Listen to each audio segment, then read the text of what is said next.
ॐ सहना भवतु सहनौ भुनक्तु सह वीर्यं करवावहै तेजस्विनावधीतमस्तु मा विद्विषावहै। ॐ शान्ति शान्ति शान्तिः। अर्यातीतरसीवर धगवारिसगुगैल அறிவாயிரமி பரமாத்துமன் அருணாச்சலரமணன் பரிவாழ்வுளம் முருகானல பரனார்ந்திடு குகையார்ந்து அறிவாம் விழித்திரவாய் நிசம் அறிவாய் அது வெளியாம் அண்ணாமலையாய் அடியேனை ஆண்ட அன்றே ஆவியுடல் கொண்டாயனக்கோ குறையுண்டோ குறையும் குணமும் நீயல்லால் என்னேனிவற்றை என்னுயிரே எண்ணம் எதுவோ அது செய்வாய் கண்ணே உந்தன் கழலினையில் காதர் பெருக்கே தருவாயே கண்ணே உந்தன் கழலினையில் காதர் பெருக்கே தருவாயே.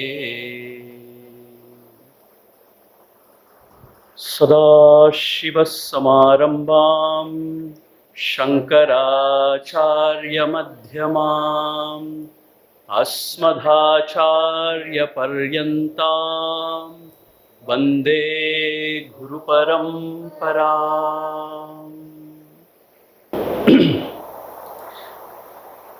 ஸ்ரீ ஆதிசங்கரர் அருளியிருக்கின்ற இந்த விவேக சூடாமணி இதை பல மாதங்கள் நம்ம பார்த்துட்டு வரோம். நம்ம கிட்டத்தட்ட 249 வேர்சஸ் பார்த்தாச்சு. இந்த வகுப்புல 250வது வேர்ஸ்லேருந்து ஆரம்பிக்க போகிறோம். நம்ம ஆக பிரகரண கிரந்தங்கள்னு சொல்லுவாங்க. அதாவது வேதாந்த சாஸ்திரத்தை சரியா புரிஞ்சுக்கணும்னு சொன்னா அதுக்கு முதல்ல தத்துவபோதத்தில் ஆரம்பிச்சு ஆத்மபோதம், அப்புறம் விவேக சூடாமணின்னு சொல்லுவாங்க. இந்த விவேக சூடாமணியை சரியா புரிஞ்சு கொண்டோம்னு சொன்னா அத்வைத வேதாந்த சாஸ்திரத்தை தரோவா புரிஞ்சு கொண்டதுக்கு சமானம் இருக்கு. ஸோ ஆகவே அதுதான் பார்த்துட்டு இருக்கோம். நான் இப்போ முதல்லேருந்து ஆரம்பிக்க போறதில்லை.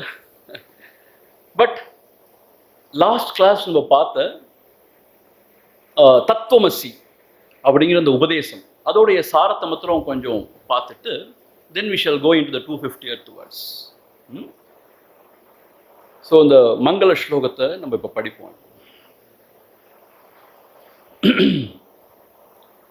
சர்வ வேதாந்த சித்தாந்த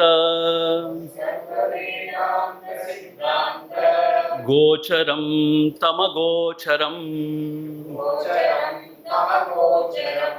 கோவிந்தம் பரமானந்தம் சத்குரும் பிரணதோஸ்மியஹம்.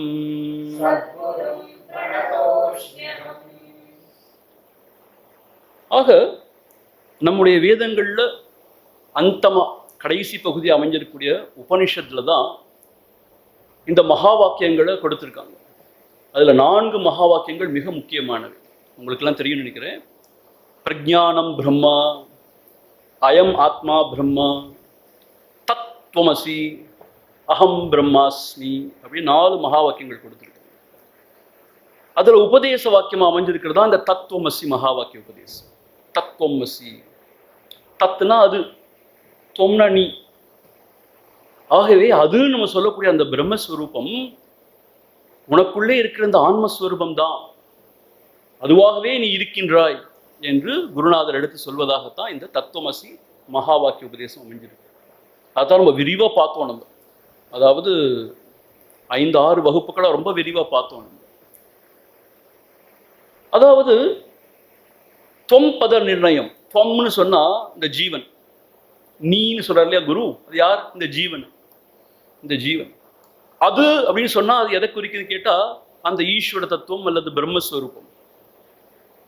ஆகவே நீ நினைத்து கொண்டிருப்பது போல இந்த உடல் மனம் புத்தி இல்லை, நீ இந்த அல்ப ஜீவன் இல்லை, நீ உண்மையிலேயே நீ அந்த பரமான்ம வஸ்து, அந்த பிரம்மஸ்வரூபம் அப்படின்னு குருநாதர் சொல்றார். அதான் தத்துவமசி மகா வாக்கிய உபதேசம். இதுல பார்த்தீங்கன்னா வாக்கியார்த்தம் லட்சியார்த்தம் 2 இருக்கு. வாக்கியார்த்தம் லிட்ரல் மீனிங், சீவனே சிவன், இந்த ஜீவன் தான் அந்த பரமான்மா அப்படின்னு சொன்னா நாமெல்லாம் ரொம்ப ஆச்சரியப்பட்டுப்போம். எப்படி இருக்க முடியும்? அப்படி லிட்ரலா அப்படி இருக்க முடியாது. ஆதிசங்கர் அதை ஏத்துக்கிறார். இது மின்மினி பூச்சிக்கும் சூரியனுக்கும் உள்ள வித்தியாசம் சொல்றார். ஒரு கிணற்றுக்கும் ஒரு சமுத்திரத்துக்கும் உள்ள வித்தியாசம் அப்படின்னு சொல்றார். ஒரு பெரிய அரசனுக்கும் அவனுடைய வேலையாளுக்கும் உள்ள வித்தியாசம் சொல்றார். ஆக வாட்சியார்த்தம் லிட்ரல் மீனிங்கா எடுத்துக்கொண்டோம்னா அது சரியாகவே இருக்க முடியாது. ஆக லட்சியார்த்தம்னு சொல்றாங்க. லட்சியார்த்தம்னா அதை நம்ம ஊடுருவி அதோட உண்மைத்தன்மை என்பதை ஆராய்ச்சி செய்து அறிந்து கொண்டோம்னு சொன்னா அது எப்படி அப்படின்னு கேட்டா, இந்த ஜீவன் அதனுடைய உபாதின்னு சொன்னா அதை எது லிமிட் பண்ணுது? அதனுடைய கவசம் அல்லது உரைன்னு சொன்னா இந்த பஞ்சகோஷம்னு சொல்றாங்க. நம்ம ஏற்கனவே அதை விரிவா பார்த்துருக்கோம்.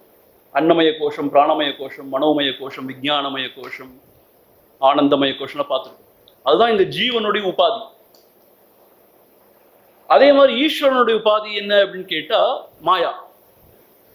ஆக இந்த உபாதி சம்பந்தப்பட்டு இருக்கும் பொழுது இந்த ஜீவனை சிவன் சொல்ல முடியாது.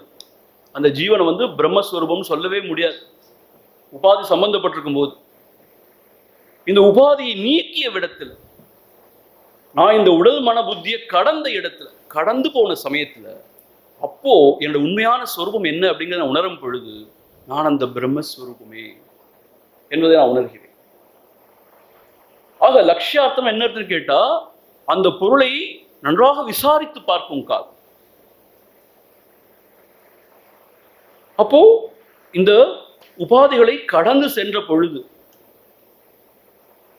ஈஸ்வரனுடைய உபாதியாக மாயா அதையும் நீக்கிய பிறகு நீக்கும் பொழுது, நான் ஏற்கனவே சொன்ன அதை நம்மளால நீக்க முடியாதுன்னு சொல்லிட்டு இந்த உபாதியை நம்ம கடந்து போயிட்டோம்னாலே இந்த சீவனே அந்த சிவன் அப்படிங்கிறது நமக்கு நனி விளங்கும்.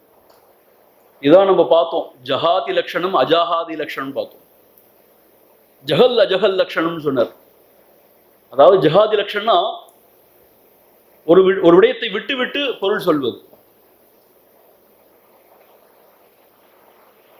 அந்த வீடு கங்கையிலேயே இருக்கிறது அப்படின்னு சொன்னா தண்ணிக்குள்ளே இருக்குன்னு அர்த்தம், கங்கை கரையில இருக்குன்னு அர்த்தம் இல்லையா? கங்கையில் இருக்கிற தண்ணீரை விட்டுவிட்டு கரையில இருக்குன்னு புரிஞ்சுக்கிறோம். அதே மாதிரி சிவப்பு ஓடுகிறது அப்படின்னு சொன்னா என்னது? சிவப்பு குதிரை ஓடுகிறது, அதை குதிரைங்கிறது சேர்த்துக்கணும். ஜகாதி லட்சணம் ஒன்னை விட்டுடணும், தண்ணியில இருக்குங்கிறத விட்டுறணும், கரையில தான் இருக்கு வீடு. இங்க இன்னொன்னு சேர்த்து பொருள் சொல்றோம். ஆனா இந்த 2 முறையிலையும் இதை புரிஞ்சு கொள்ள முடியாது. 2ஐயும் சேர்த்து புரிஞ்சுக்கணும் பார்த்தோம். நம்ம ஜகல் அஜகல் லட்சணம் 2 சேர்த்து பார்க்கணும். எதை விடணும்? இங்க உபாதியை விட்டுறணும். அப்புறம் அதுக்கு ஊடுருவி இருக்கிற அந்த சாரமாகிய அந்த ஸ்வரூபத்தை நாம உணர்ந்து கொள்ளணும். அந்த திசையிலேருந்து பார்த்தோம்னு சொன்னா இந்த ஜீவன் சிவன் தான். இந்த உடம்புக்குள்ள இருக்கிற இந்த சீவன் ஆகியது அந்த பிரம்மஸ்வரூபம் தான். ஆன்மஸ்வரூபம் பிரம்மஸ்வரூபம் தான்.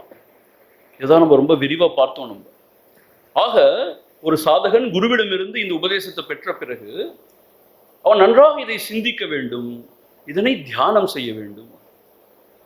தியானம் செய்த பிறகு இந்த உபாதிகளை அவன் கடந்து சென்ற இடத்துல அவனுக்கே நனி விளங்கும். என்ன விளங்கும்? நாம் எந்த எல்லையும் அற்ற அந்த பிரம்மஸ்வரூபம் என்பது அவனுக்கு விளங்கும். அந்த நிலையிலிருந்து பார்க்கும் பொழுது எந்த பேதங்களும் அற்ற ஆதி அந்தம் இல்லாத ஒரே பொருளாகத்தான் இருப்பதை அவன் உணர்வான். இதுதான் இந்த தத்துவமசி மகா வாக்கிய உபதேசம். அதை நம்ம விரிவாக பார்த்துட்டோம். இப்போ நம்ம பிரம்ம பாவனா என்று சொல்லக்கூடிய அடுத்த சாப்டருக்கு நம்ம போவோம். இன்னைக்கு இந்த பிரம்மத்தை எப்படி பாவனை செய்யறது, தாரணை செய்யறது, திரும்ப திரும்ப எப்படி சிந்திக்கிறது. இந்த சொரூபம் தான் பிரம்மம்னு சொல்லியாச்சுன்னா அதை எப்படி தாரணை செய்யறது, எப்படி அதை திரும்ப திரும்ப சிந்திக்கிறது, என்ன செய்யறது அப்படின்னு கேட்டால் அதுக்கு வழியை சொல்லிக் கொடுக்க போறார் குருநாதர். இப்போ அதான் பிரம்ம பாவனைன்னு சொல்லப்படுற. அஸ்தூலமித்தேதத சந்நிரஸ்ய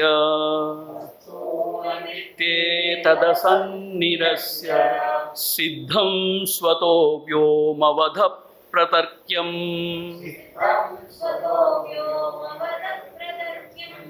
அதோ மிருஷா மாத்ரமிதம் பிரதீதம்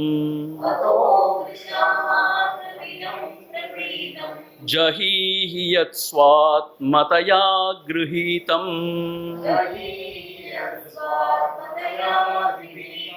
பிரம்மாஹமித்யேவ விசுத்த புத்யா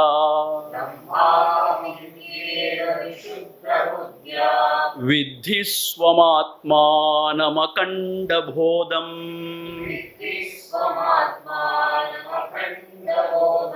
இன்னொரு முறை படிப்போம்.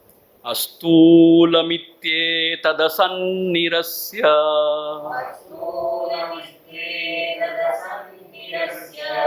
சித்தம் ஸ்வதோ வ்யோமவத பிரதர்க்யம் அதோ மிருஷா மாத்ரமிதம் பிரதீதம் ஜஹீஹி யத் ஸ்வாத்மதயா கிருஹீதம்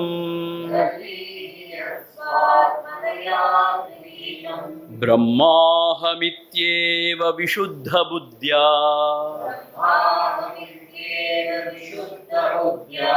வித்தி ஸ்வமாத்மானமகண்டபோதம்.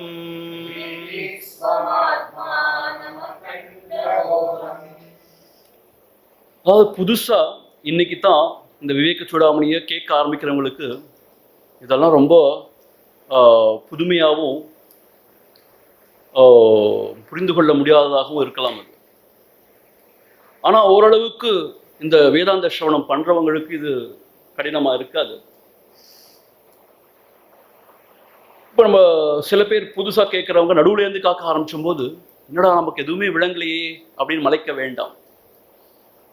நம்ம பொறுமையோட என்னதான் ஆதிசங்கரர் சொல்லியிருக்காருன்னு சொல்லி கேட்க ஆரம்பிச்சோம்னா கொஞ்சம் கொஞ்சமாக விளங்க ஆரம்பிக்கும். ஆகவே ஸ்ரத்தா பக்தியோட கேட்கணும், பொறுமையோட என்னதான் சொல்ல வராங்கன்னு கேட்கணும். ஷிர்டி சாயி சார் சொன்ன மாதிரி ஸ்ரத்தா சபூரின்னு சொல்லியிருக்கார். சிரத்தையோட கேட்கணும், பொறுமையோட கேட்கணும். ஏன்னா எடுத்தெடுப்புல எல்லாம் விளங்கிடாது. அதுவும் நம்ம 249 செய்யுளை கேட்காம திடீர்னு 250 செய்யுளை கேட்டால் விளங்கவே விளங்காது. அதுவும் இந்த பிரம்மா ஆத்ம ஐக்கிய போதம்னு சொல்லக்கூடிய தத்துவமசி மகா வாக்கியம்லாம் சாதாரணப்பட்ட காரியம் கிடையாது, ரொம்ப ரொம்ப சூக்ஷ்மமான விஷயம். ஆகவே விளங்குனா நல்லது, விளங்காட்டி பரவாயில்லை. இங்க என்ன சொல்லியிருக்கான்னு கேட்டா, அஸ்தூலம் இது ஏதது அசத் நிரஸ்ய. அஸ்தூலம் இதி, ஸ்தூலம்னு சொன்னா கிராஸ், ஸ்தூல பொருள் சொன்னோம் இல்லையா. சூக்ஷ்மம் சொன்னா ரொம்ப சூட்சுமமானன்னு சொல்லுவோம். ஸோ அஸ்தூலம், இந்த பிரம்மஸ்வரூபமானது, இந்த உண்மை பரம்பொருளானது அஸ்தூலம்னு ஸ்ருதி வாக்கியம் சொல்லியிருக்கு. இது ஏததுன்னு அர்த்தம். இப்படியாக ஸ்ருதினா யாரு? வேத மாதா சொல்லியிருக்கா. இது ஸ்தூலமான பொருள் கிடையாது, சூக்ஷ்மமான பொருளும் கிடையாது, அதுக்கும் அப்பால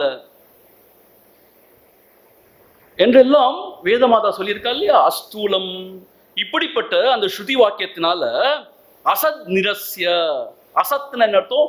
சத்தியத்துக்கு சத்தியம் அல்லாத அசத்தியமான இந்த விடயங்களை எல்லாம் நிரஸ்ய நீக்கிய பிறகு. எதெல்லாம் அசத்தியம்? மாறிக்கொண்டே இருக்கிறது, அழிந்து போறதெல்லாம் அசத்தியம். அப்படி பார்த்தா இந்த தேகம் அசத்தியம், மாறிக்கொண்டே இருக்கு. மூப்பு பிணி ஷாக்காடு, மனம் மாறிக்கொண்டே இருக்கு, குரங்கு போல ஒரு இடத்துல இருக்க மாட்டேங்குது. இது ஒரு புதுமையான விஷயமே இல்லை, எல்லாருக்குமே தெரிஞ்ச விஷயம் தான். மனம் மாறிக்கொண்டே இருக்கு. நம்ம புத்தியில இருக்கிற நம்ம சிந்தனைகளும் மாறிக்கொண்டே இருக்கு. Our convictions are also changing everyday. இப்படி எல்லாம் மாறிக்கொண்டே இருக்கு. உலகம் கேட்கவே வேண்டாம், மாறிக்கொண்டே இருக்கு. நம்ம எதிர்பார்க்கவே இல்லை உலகம் இப்படியெல்லாம் ஆயிடுமா அப்படின்னு சொல்லிட்டு. பாருங்க எவ்வளவு மாற்றம். ஆக மாறிக்கொண்டே இருக்கிறதெல்லாம் அசத்தியம். ஏன்னா மாறிக்கொண்டே இருப்பது அழிஞ்சு போகக்கூடியது.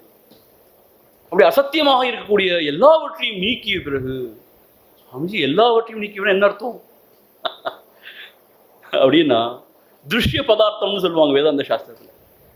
அதாவது எதிரிட்டு அறியக்கூடிய எல்லா விஷயத்தையும் நீக்கிய பிறகு ஸ்வதசித்தம். ஸ்வதசித்தம் அர்த்தம் எது ஒன்று தானாகவே விளங்குகிறதோ ஸ்வதஹா சித்தம். அப்படின்னா அது அறியறதுக்கு வேற எந்த உபாயமும் தேவையில்லை. இந்த உலக விஷயத்தை அறியறனா கண் தேவைப்படுது, காது தேவைப்படுது, அதையெல்லாம் புரிந்து கொள்ற மனம் தேவைப்படுது. ஸ்வதசித்தம் என்ன அர்த்தம் கேட்டா, இந்த எந்த ஒரு கருவி கரணாதிகளும் இல்லாம ஸ்வதசித்தம் தானாகவே விளங்கக்கூடிய வியோமவத் பிரதர்க்கியம். வியோமவத் ஆகாசத்தை போல, எல்லை இல்லாததாக இருக்கக்கூடிய ஆகாசம் என்ன அர்த்தம்னு கேட்டா, எல்லாவற்றுக்கும் இடம் கொடுத்து கொண்டிருப்பது ஆகாசம். ஆனால் எதனாலும் பந்தப்படாது. அப்படி எல்லாவற்றுக்கும் இடம் கொடுத்து கொண்டு எதனாலும் பந்தப்படாமல் இருக்கக்கூடிய அந்த பரம்பொருள் அப்பிரதர்க்கியம். அப்பிரதர்க்கியம் அது தர்க்கம் செஞ்சு அறிய வேண்டிய அவசியமே இல்லை, வாத பிரதிவாதம்லாம் செய்ய வேண்டிய அவசியமே இல்லை. ஸ்வதசித்தம். உள்ளங்கை நெல்லிக்கனி போல அது தானாகவே விளங்கக்கூடியது. உள்ளங்கடி நெல்லிக்கனி கூட பொய்யாக போகும் அளவுக்கு அவ்வளவு மெய்யாக விளங்குவதுன்னு பகவான் சொல்லியிருக்காரு.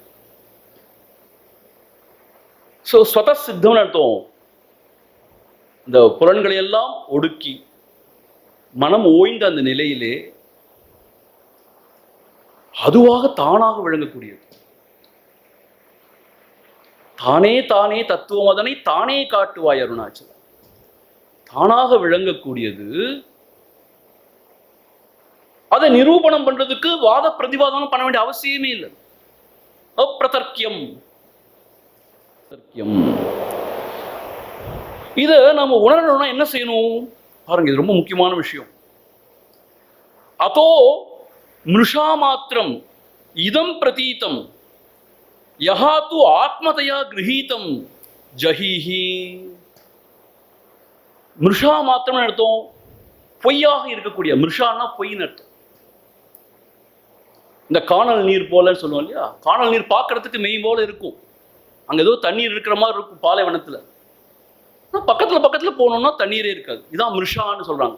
மிருஷானா இது ஒரு பொய், இல்யூஷன் இங்கிலீஷ்ல சொல்லுவாங்க. மிருஷா மாத்திரம் இதம் பிரதீத்தம். இதம் நடம் இது அது என்று அறியக்கூடியது. அப்படிப்பட்ட இந்த உடலினை ஸ்வ ஆத்மதையா கிரஹீதம், இதுதான் ஆன்மா நினைச்சு, இதுதான் நான் நினைத்துக் கொண்டு நீ வாழ்ந்து கொண்டிருக்கிறாய். கிரஹீதம். இந்த அப்படிப்பட்ட இந்த உடல் எப்படிப்பட்டது? மிருஷா மாத்திரம், உண்மையிலேயே பொய். ஏன் பொய்ன்னு கேட்டா, ஆழ்ந்த நிதிரையில அது இல்லை, விழிப்பு நிலையிலையும் கனவு நிலையிலிருந்து இருக்கிற மாதிரி இருக்கு. ஆழ்ந்த நிதிரையில இது காணும். 3 காலங்கள் எல்லா அவஸ்தையிலும் இருக்கக்கூடியதுதான் சத். இது நித்ரால கிடையாது. அதனால மிருஷான்னு சொல்றாங்க, பொய்ங்கிற மாதிரி சொல்றாங்க. காயமே இது பொய்யடா, காற்றடைத்த பையடான்னு சொல்றாங்க இல்லையா. அது மட்டும் இல்லை, இது அதுன்னு அறியக்கூடிய விஷயமா இருக்கக்கூடியது திருஷ்ய பதார்த்தம் சொல்றாங்க. அது அறிபவனாகிய ஆன்மாவாக இருக்க முடியாது. அப்படிப்பட்ட இந்த உடலை ஆத்மதையா கிரஹீதம், நான் என்று நினைத்துக் கொண்டிருக்கோம். இந்த உடல் தான் நான் நினைத்துக் கொண்டிருக்கிறோம். இதுதான் மூல அஜ்ஞானம். அதை நினைத்துக் கொண்டு, உடனே நான் என்று நினைத்துக் கொண்டு நம்ம அவ்வளவு அலங்காரம் பண்ணிக்கிறோம். அது மாத்திரம் இல்லை, இந்த உடலுக்கு தேவையான இந்த போக வஸ்துக்களை கொடுத்துக்கொண்டே இருக்கும். இந்த உடலுக்கு சேவை செய்து கொண்டே இருக்கும். இதனாலதான் இந்த வாழ்க்கை நமக்கு இவ்வளவு துன்பம் சொல்றாங்க. ஆக ஜஹீஹின் அர்த்தம், இந்த உடல் தான் நான்கிற அந்த அஜ்ஞானத்தை விட்டு விட்டு என்ன செய்யணும்? பிரம்மாஹமிதி ஏவ விசுத்த புத்தியா வித்தி.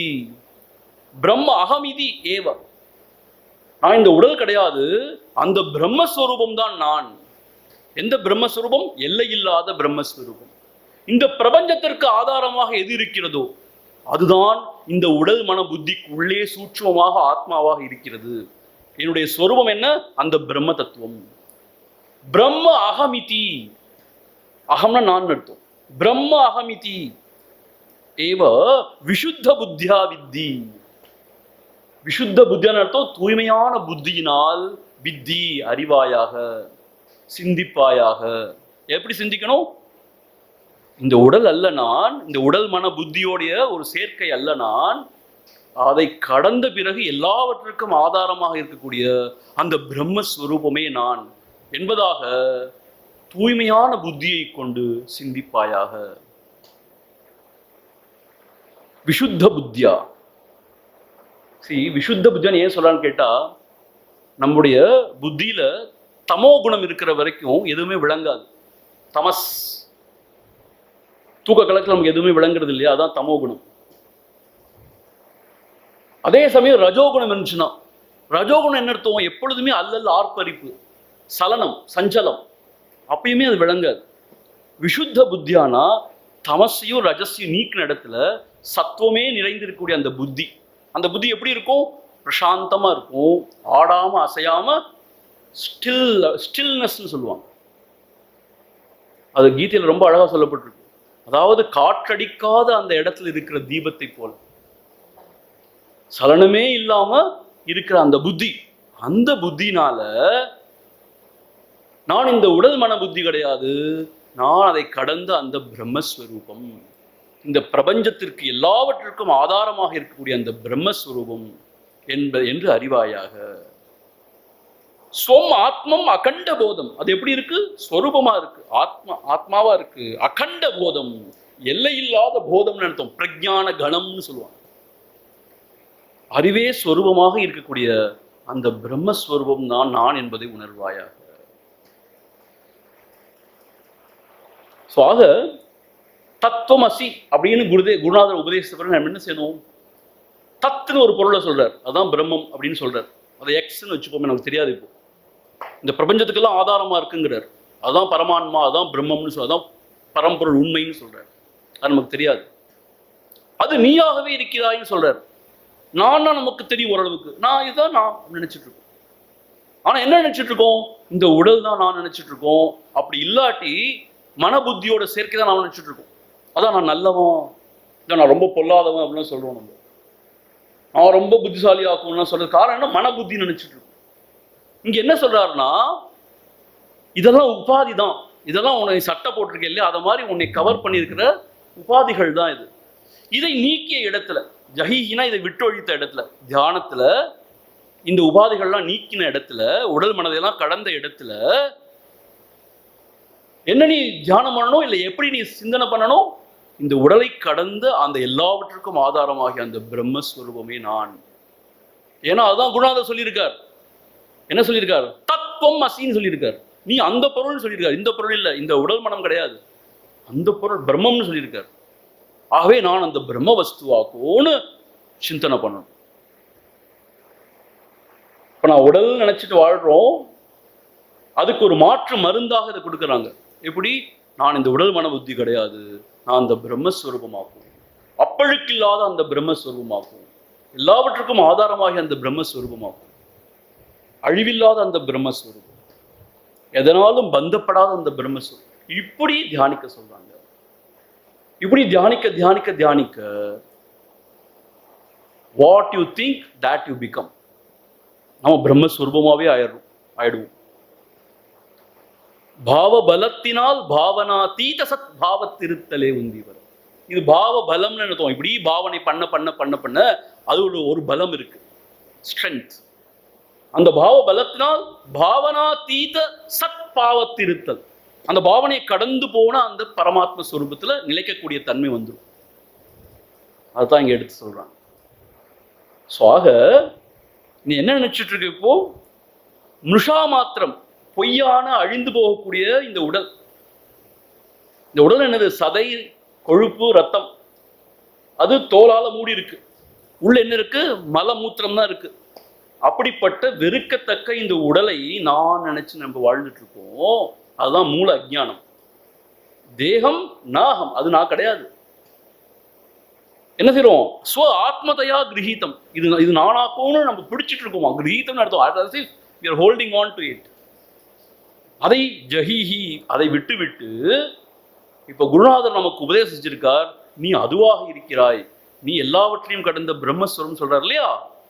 பிரம்ம அகமிதி ஏவ, நான் அந்த பிரம்மஸ்வரூபமே என்று விசுத்த புத்தியா வித்தி. எப்படிப்பட்டது அது?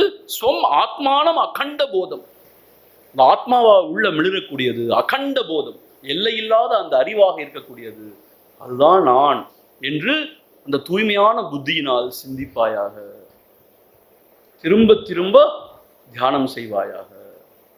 இப்படி தியானம் செய்ய செய்ய செய்ய செய்ய உண்மையான இந்த பிரம்மஸ்வரூபம் நாம் அப்படிங்கிற அந்த விழிப்புணர்வு நமக்கு உண்டாகும். அதுதான் செல்ஃப் ரியலைசேஷன் சொல்றான். குரு பகவான் என்ன சொல்லுவார்னா, செல்ஃப் இஸ் ஆல்ரெடி ரியலைஸ்ட் அப்படிம்பார். You need not realise self, அது நித்திய முக்தன். நாம இந்த அஜ்ஞானத்தினால நம்ம வேற ஏதோ நினைச்சு மயங்குறோம் இல்லையா, அதை தான் விட சொல்றார். அதை விட்டுட்டோம்னு சொன்னா நம்முடைய சொர்மம் நனி தானா விளங்கும். அந்த திரை தானா விலகிடும். அதைத்தான் இங்க சொல்றார். அதுக்கு இடைவிடாது இப்படி மரணம் பண்ண சொல்றாங்க. நான் ஏற்கனவே சொன்ன மாதிரி வேதாந்த சாஸ்திரத்தில் உள்ள அப்ரோச் என்னன்னு கேட்டா, இந்த பாவனா பலத்தினால திரும்ப திரும்ப பாவனை செய்யறதுனால அந்த அகண்டாகார விருத்தின்னு சொல்றாங்க. அதாவது அகண்ட ஆகாரமா இருக்கிற அந்த ஒரு விருத்தி, அதுவே ஒரு கரண்ட் மாதிரி நம்ம உள்ளத்துல போயிட்டே இருக்குமா. அதனால அந்த பிரம்மத்தை உணரக்கூடிய ஒரு விஷயம். ஆனா பகவான்கிட்ட வந்தா என்ன சொல்லுவார் கேட்டா, அவர் பாவனையெல்லாம் அவர் அனுமதிக்கிறது இல்லை. யாருக்கு இந்த பாவனை, யாருக்கு இந்த எண்ணம்னு கேட்டு, நான் யாருன்னு கேட்டு அகமுகப்பட்டு மூலத்திலேயே ஒடுங்க சொல்லுவார் அவர். அது ஒரு யூனிக் அப்ரோச் தான் அது. ஆனா அங்கேயும் என்னன்னு கேட்டா, நான் இந்த உடல் அல்ல, தேகம் நாகம் கோகம், இப்ப நான் யார், நான் உதிக்கும் இடம் எது என்று நாடி அதே இடத்துல அப்படியே ஒடுங்கி இருக்க சொல்லுவார். உதிக்கிற இடத்திலே உதித்த இடத்தில் ஒடுங்கி இருத்தல், அது கண்மம் பக்தியும் உந்தி பெற, அது யோகம் ஞானம் உந்தி பெற. அது பகவானுடைய அப்ரோச். இது ட்ரெடிஷ்னல் வேதாந்த அப்ரோச். திரும்ப திரும்ப திரும்ப நான் அந்த உடல் கிடையாது, நான் அந்த பிரம்மஸ்வரூபம்னு மனநம், அதாவது சாதனை பண்றது, தாரணைன்னு சொல்லுவாங்க. இப்படி திரும்ப திரும்ப திரும்ப அனுசந்தானம்னு சொல்லுவாங்க. அப்படி பண்றதுன்னு சொல்லுவாங்க. அப்படி செய்ய வேணும் இங்க குருநாதர் சொல்றாரு.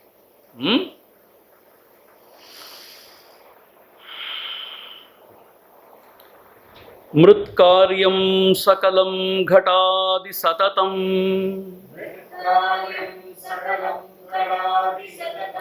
மிருண்மாத்ரமேவாபிதஹ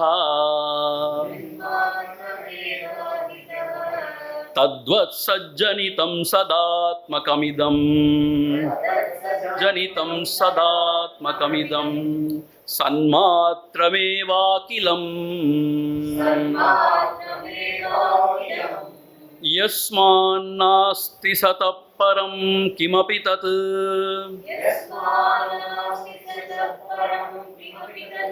சத்யம் ச ஆத்மா ஸ்வயம், தஸ்மாத் தத்வமசி பிரசாந்தமமலம்,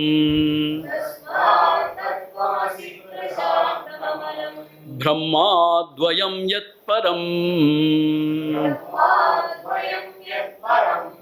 மிருத்கார்யம் சகலம் घटादि சததம்,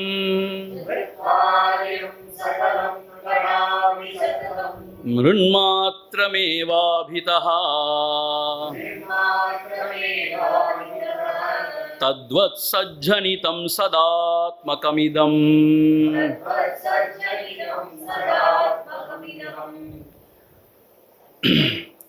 சன்மாத்ரமேவாகிலம், யஸ்மான்னாஸ்தி சதः பரம் கிமபி தத்,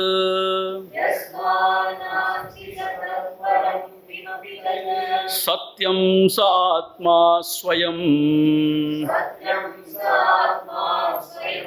தஸ்மாத் தத்துவமசி பிரசாந்தமமலம் பிரம்மாத்வயம் யத் பரம். இங்கே குருநாதர் என்ன சொல்றாருன்னா, இன்ஃபேக்ட் இந்த விவேக சூடாமணியை நீங்க அறிஞ்சிருப்பீங்க. ஒரு சிஷ்யன் கேள்வி கேட்குறான், அது குருநாதர் விளக்கமா சொல்றார் பதில். அப்படிதான் அது அமைஞ்சிருக்குது. முதல்ல பார்த்தோம், ஒரு சிஷ்யன் எப்படி ஒரு குருநாதர் அணுகணும், என்னென்ன கேள்வி எல்லாம் கேட்கணும் அப்படியெல்லாம் பார்த்தோம். அவர் குருநாதர் அவன் கேட்ட கேள்விக்கு தான் பதில் சொல்லிட்டு வர்றாரு. ஆக குருநாதர் என்ன சொல்றார், மிருத்காரியம் சகலம் கடாதி சததம். மிருத்காரியம், மிருத்துன்னு சொன்னா களிமண், காரியம் அதனால் ஆக்கப்பட்ட, சகலம் கடாதி எல்லா வகையான மண் பாண்டங்களும், பானைகள் மண் பாண்டங்கள் எல்லாமே சததம் எப்பொழுதுமே மிருண்மாத்திரமேவாவிதா, மிருண்மாத்திரமேவ, அவ எல்லாமே களிமண் தான், வேற ஒன்றும் கிடையாது. நம்ம ஏற்கனவே இதை பார்த்துருக்கோம் இந்த ஐடியாவை. மண் பாண்டங்கள் பல வகையான உருவத்தில் இருக்கலாம், பல வகையான வர்ணங்கள் தீட்டி இருக்கலாம், அதுல பல வகையான சாமான்கள் நிரப்பி வச்சுக்கலாம். அதுல அப்படி இருந்தாலுமே எந்த சைஸ்ல இருந்தாலும் சரி, எந்த ஷேப்ல இருந்தாலும் சரி, எந்த பயன்பாடோட இருந்தாலும் சரி, அது எல்லாமே கடைசி என்னன்னு கேட்டா மண்பாண்டத்தோட எல்லாமே மண்ணு தான், வேற ஒன்றும் கிடையாது. இது என்ன பெரிய விஷயமா சுவாமிஜின்னு கேட்டா பெரிய விஷயம்தான் இது. ஏன்னா நம்மளுடைய எண்ணம் எல்லாம் எதுல இருக்கு, அதனுடைய அந்த ஷேப்ல சைஸ்ல இருக்கு. அதனால வேற வேற நினைக்கிறோம். அதோட வர்ணங்கள் வேற இருந்தால் வேற வேற மாதிரி நம்ம நினைக்கிறோம். சிலது பெருசுங்கிறோம், சிறுசுங்கிறோம். ஒரு இதுல கங்கா ஜலம் இருக்கு, ஆஹா இது ரொம்ப புனிதமானதுங்கிறோம். இன்னொன்னுல சாக்கடை நீர் இருந்துச்சுன்னா ஐயா அப்படிங்கிறோம். ஆனா கடைசியில பார்த்தா எல்லாமே என்னது, களிமண்ணு தான் அந்த மண்பாண்டங்கள் எல்லாமே. அதே போல தத்வத் சஜ்ஜனிதம் சதாத்மகம், சதாத்மகம் இந்த பரம்பொருள் உண்மை தத்துவத்திலிருந்து தத்வத் சஜ்ஜனிதம், அதிலிருந்து தோன்றிய எல்லாமே சன்மாத்திரமேவாக்கிலம், எல்லாமே சத்தியம்தான், எல்லாமே அந்த பரம்பொருள் தான். இப்ப நம்ம வேதாந்த சாஸ்திரம் என்ன சொல்லுன்னு கேட்டா, அந்த பரம்பொருள்னு சொல்ல அதுல இருந்து தான் இந்த உலக விஷயங்கள்லாம் தோன்றுதா சொல்லுது. மய்யேவ சகலம் ஜாதம் மயி சர்வம் பிரதிஷ்டிதம் மயி சர்வம் லயம் யாதி, கைவல்ய உபனிஷத் சொல்லுது இல்லையா? சோ அந்த பரம்பொருள் தத்துவத்திலிருந்து தோன்றக்கூடிய எல்லாமே சத்தியம்தான். எப்படின்னு கேட்டா, இந்த களிமண்லேருந்து தோன்றக்கூடிய எல்லாமே மண்பாண்டங்களுமே களிமண் தான் சொல்றது போல, இந்த பிரம்மஸ்வரூபங்கிற இந்த சத்தியத்தை தோன்றக்கூடிய எல்லாமே சத்தியம்தான். ஏன்னு கேட்டா, எந்த ஒரு விஷயத்தை செய்யறதுக்கும் 3 வகையான காசஸ் தேவை அப்படின்னு சொல்றாங்க. ஒன்று மெட்டீரியல் காஸ், எதனால் ஆக்கப்பட்டது, அதோடைய ரா மெட்டீரியல் என்ன. ரெண்டாவது என்ன அப்படின்னு கேட்டா எஃபிஷியன்ட் காஸ், யார் செய்யறாத, அதை யார் அப்படி உற்பத்தி செய்யறா. மூணாவது இன்ஸ்ட்ருமெண்டல் காஸ், எதை வச்சு அப்படி அதை உற்பத்தி பண்றாங்கன்னு சொல்லிட்டு. இங்க பிரம்மம் தான் மெட்டீரியல் காஸ், அதுக்கு தவிர வேற மெட்டீரியல் காசே கிடையாது. எப்படி களிமண் தான் மெட்டீரியல் காசோ அது போல அந்த பாண்டத்திலேயாவது செய்யறவன் யாரு, குயவன் சொல்லுவோம். இங்க பிரம்மத்துக்கு அப்பால யாரும் கிடையாது, அதுவே அப்படி தன்னை விரித்துக் கொள்கிறதுன்னு சொல்றாங்க. சோ காமயத, அவன் நினைச்சான் நான் தனியா இருக்கேனே, பலவாகனா என்ன உபனிஷத்து சொல்லுது அப்படி. சோ காமயத, அதனால அவன் அப்படி பலவாறாக விரிந்தான்லாம் சொல்லப்படுது. So he himself is the efficient cos. எதை வச்சு செஞ்சோம், எந்த இன்ஸ்ட்ருமெண்ட்டும் செய்யல, சங்கல்ப மாத்திரம் தான், நினைச்சானா எல்லாம் ஆயிடுச்சு. ஸோ ஆக பிரம்மத்துக்கு அப்பால ஒரு காரணமும் இல்லாததுனால, அதுதான் பிரம்மத்திலேருந்து தான் இந்த உலகம் வந்தது. அப்படி வர்றது காரணமா இருந்தது அவன் தான். எதை வச்சு செஞ்சான், தன்னிலிருந்தே தன்னை வைத்தே செய்தான் அப்படி. அதனால எப்படி மண்பாண்டங்களுக்கு எல்லாம் ஆதாரமாக மண் இருக்கோ, அது போல எல்லாத்துக்கும் ஆதாரமா பிரம்மஸ்வரூபம் தான் இருக்கு, பிரம்மத்துக்கு அப்பால ஒண்ணும் இல்லை என்பதாகத்தான் இங்க சொல்லப்பட்டிருக்கு. ஆக தத்வத் சஜ்ஜனிதம் சதாத்மகம் இதம் சன்மாத்திரமேவாகிலம். அப்படி அந்த பரம்பொருள்னு சொல்ற அந்த பிரம்மஸ்வரூபத்திலிருந்து வந்த எல்லாமே, இந்த உலக காட்சிகள் எல்லாமே பிரம்மமே. இப்பதான் சுவாமி சொன்னீங்க மிருஷான்னு சொன்னீங்க, பொய்ன்னு சொன்னீங்க, எல்லாம் அதெல்லாம் விட்டுறணும்னு சொன்னீங்க, இதெல்லாம் திருஷ்ய பதார்த்தம் காணக்கூடியது, இதெல்லாம் விளக்கிடணும்னு சொன்னீங்க. இப்ப எல்லாமே சத்தியம்னு சொன்னா நாமரூபமா இருக்கிறத விளக்கிட்டு அதுக்கு ஆதாரமா சாரமா இருக்கிறத எடுத்துக்கணுங்கிறது தான் இந்த விளக்கம். இப்போ நம்ம ஜஹாதி அஜஹாதி லட்சணம் பார்த்தோம் இல்லையா? ஜஹாதினை ஏதோ ஒன்று விடணும்னு பார்த்தோம், அஜஹாதினை ஏதோ ஒன்று சேர்த்துக்கணும்னு பார்த்தோம். ரெண்டையும் சேர்த்து பார்த்தா தான் இந்த தத்துவமசி விளங்கும்னு பார்த்தோம். எதை விடணும்? ஏதோ ஒன்று விட வேண்டியிருக்கு. அப்போ என்ன? இந்த ஆகாரம் மேலே இருக்க நம்முடைய அப்சஷனை விடணும். நேம் அண்ட் ஃபார்ம், அது எதுலேருந்து வருது? நம்ம இந்த ஆகாரம் நினச்சிக்கிறதுனால வருது. சரி, நம்ம ஏன் இந்த உலகத்தில் உள்ள ஆகாரத்தை உண்மை நினைக்கிறோம்னா, நாம இது ஆகாரம் நினைக்கிறோம், இந்த உருவம் நினைக்கிறோம். அதை விடணும். அதனால விடுன்னு சொல்றாங்க, ஜஹிஹி ஜஹின்னு சொல்றாங்க. அப்புறம் அஜஹாதின்னு அர்த்தம். எதை சேர்த்துக்கணும்? இதுக்கெல்லாம் ஆதாரமா இருக்கிறது பிரம்மஸ்வரூபத்தை எடுத்துக்க வேண்டியிருக்கு. அப்ப அதை எடுத்துட்டோம்னு சொன்னா அங்கிருந்து என்ன விளங்குன்னு கேட்டா எல்லாமே பிரம்மஸ்வரூபம் தான். எப்படி மண்பாண்டங்கள் எல்லாமே மண்ணை தவிர வேற ஒண்ணும் இல்லையோ, அதுபோல உலகம் நம்ம மயங்கினது எல்லாமே பிரம்ம மாத்திரம் தான், வேற ஒன்றும் கிடையாது விளங்கு. ஆக ந இத்தி அப்படின்னு ஒரு டெக்னிக் இருக்கு. அப்புறம் இத்தி எல்லாமே அதுதான் அப்படிங்கிற டெக்னிக் இருக்கு. இதுதான் வேதாந்த சாஸ்திரம் சொல்ற டெக்னிக். ஆக இங்க ரெண்டுமே சொல்லப்பட்டிருக்கு. எதை விடணும்? இந்த ஆகாரத்து மேல அப்சஷனை விடணும். அதை விடுறதுக்கு என்ன செய்யணும்? நம்ம ஆகாரம் நினைச்சிட்டு இருக்கோம், இந்த அப்சஷனை விடணும். நான் உடனே நினைச்சிட்டு இருக்கோமே, அதை விட்டுட்டோம்னா நாம் உணர்வு மாத்திரமா இருக்கக்கூடிய அந்த பரம்பொருள் நம்ம உணர்ந்துட்டோம்னா அந்த உணர்வுக்கு அந்நியமா ஒண்ணுமே கிடையாதுன்னு நம்ம உணர்ந்துருவோம். அந்த உணர்வு தான் எல்லாத்துக்கும் ஆதாரமா இருக்கு. அந்த உணர்வுங்கிறதுல ஒரு சின்ன சலனம் உண்டாது, அதுல இருந்தா எல்லாமே தோன்றுது. அந்த உணர்வுல ஒன்றும் உண்டாகாட்டி எந்த தோற்றமுமே இல்லை. ஆனா அந்த சலனம்ங்கிற உணர்வு கூட ஒரு மனமயக்கம் தான். ஏன்னா அது எந்த சலனத்துக்கும் அப்பாற்பட்டது. ஆக மிருத்காரியம் சகலம் கடாதி சததம் மிருண்மாத்திரம் ஏவாவிதா. ஆக பல வகையான மண்பாண்டங்கள் நம்ம பல வகையா பார்த்தாலும் அது களிமண்ணை தவிர வேற என்னமும் இல்லைன்னு சொல்ற மாதிரி தத்வத் சஜ்ஜனிதம் சதாத்மகமிதம் சன்மாத்திரம் ஏவாக்கிலம். ஆகவே இந்த பரம்பொருள்னு சொல்ற இந்த பிரம்மஸ்வரூபத்திலிருந்து தோன்றிய எல்லாமே பிரம்மத்தை தவிர வேற ஒன்றும் கிடையாது, அதே தான் எல்லாம். யஸ்மான் இந்த சத்துன்னு சொல்லக்கூடிய இந்த இருப்பு மாத்திரம்னு சொல்லக்கூடிய உள்ளதுன்னு சொல்லக்கூடிய இந்த விஷயத்துக்கு அப்பால ஒண்ணுமே கிடையாது. அதனால அதுதான் சத்தியம். அது ஆன்மாவாகத்தான் அதை உணர முடியும், ஸ்வரூபமாக தான் அதை உணர முடியும். நான் இருக்கிறேன்னா அதை உணர முடியும், வேற எப்படி அதை உணர முடியாது. அதனால இங்க சொல்லியிருக்கார் தத் சத்தியம் ச ஆத்மா ஸ்வயம். அந்த உணர்வு நிலையிலிருந்து பார்த்தா அதுக்கு அந்நியமா ஒன்றுமே கிடையாது. அதுக்கு அந்நியமா இருக்கிற மாதிரி இருந்தால் அது மனக்கற்பனை தான், அதே ஒழிய அது சத்தியம் கிடையாது.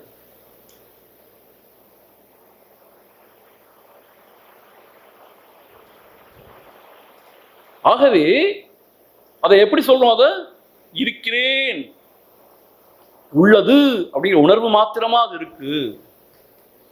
ஆகவேதான் தஸ்மா தத்துவமசி பிரசாந்தம் அமலம் பிரம்மாத்வயம் யத்பரம்.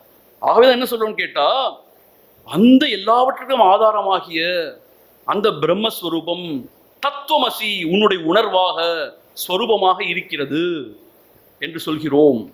பிரசாந்தம் எப்படிப்பட்டது? அது பேரமைதி, எந்த சலனமற்ற பிரசாந்தம். அமலம், அமலம்னா எந்த மலங்களும் அற்றது, எந்த குற்றமும் அற்றது, எந்த அழுக்கும் இல்லாத ஒரு வஸ்து அது. பிரம்ம அத்வயம் யத் பரம். அது எப்படிப்பட்டது? அத்வயம், இரண்டற்றது. பரம், த சுப்ரீம், அதுக்கும் உயர்வா ஒன்றும் கிடையாது.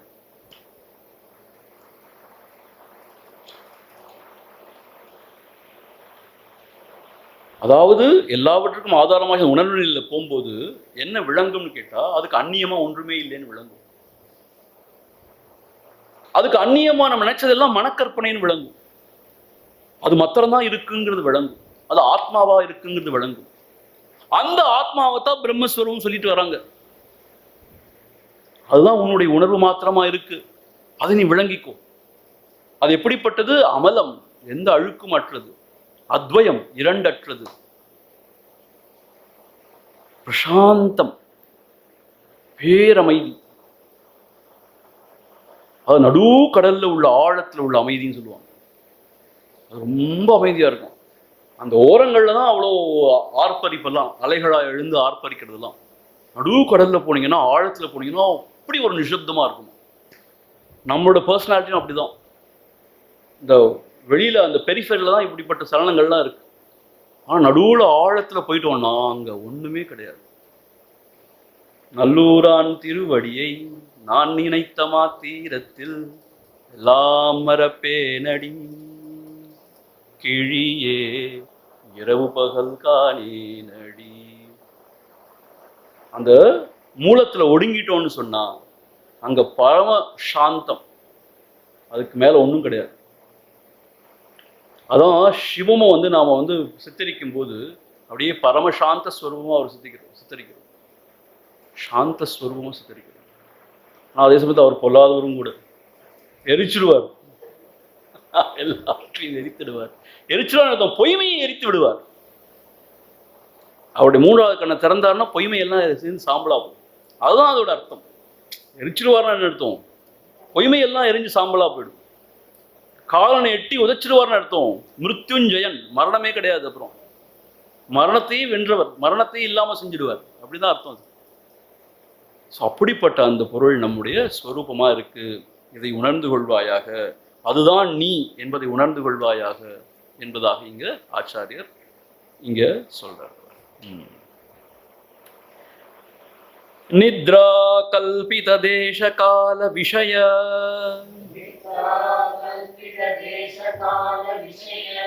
ஞாத்ராதி சர்வம் யதா மித்யா தத்வதிஹாபி ஜாக்ரதி ஜகத் தத்வதிதா ஜகத் ஸ்வாஜ்ஞான காரியத்வதஹ யஸ்மாதேவமிதம் ஷரீரகரண பிராணாஹமாத்யப்யசத்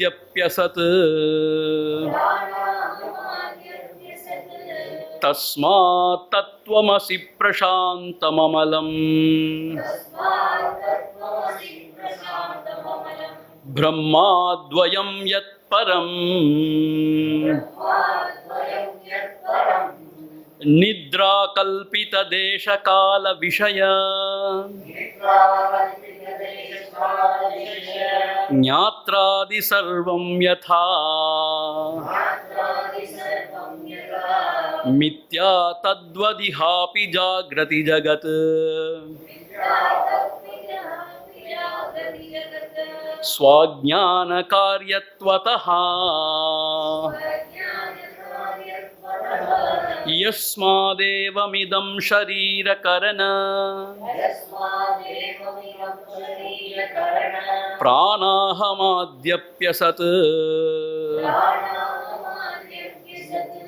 தஸ்மாத் தத்வமசி பிரசாந்தமமலம் பிரம்மாத்வயம் யத் பரம்.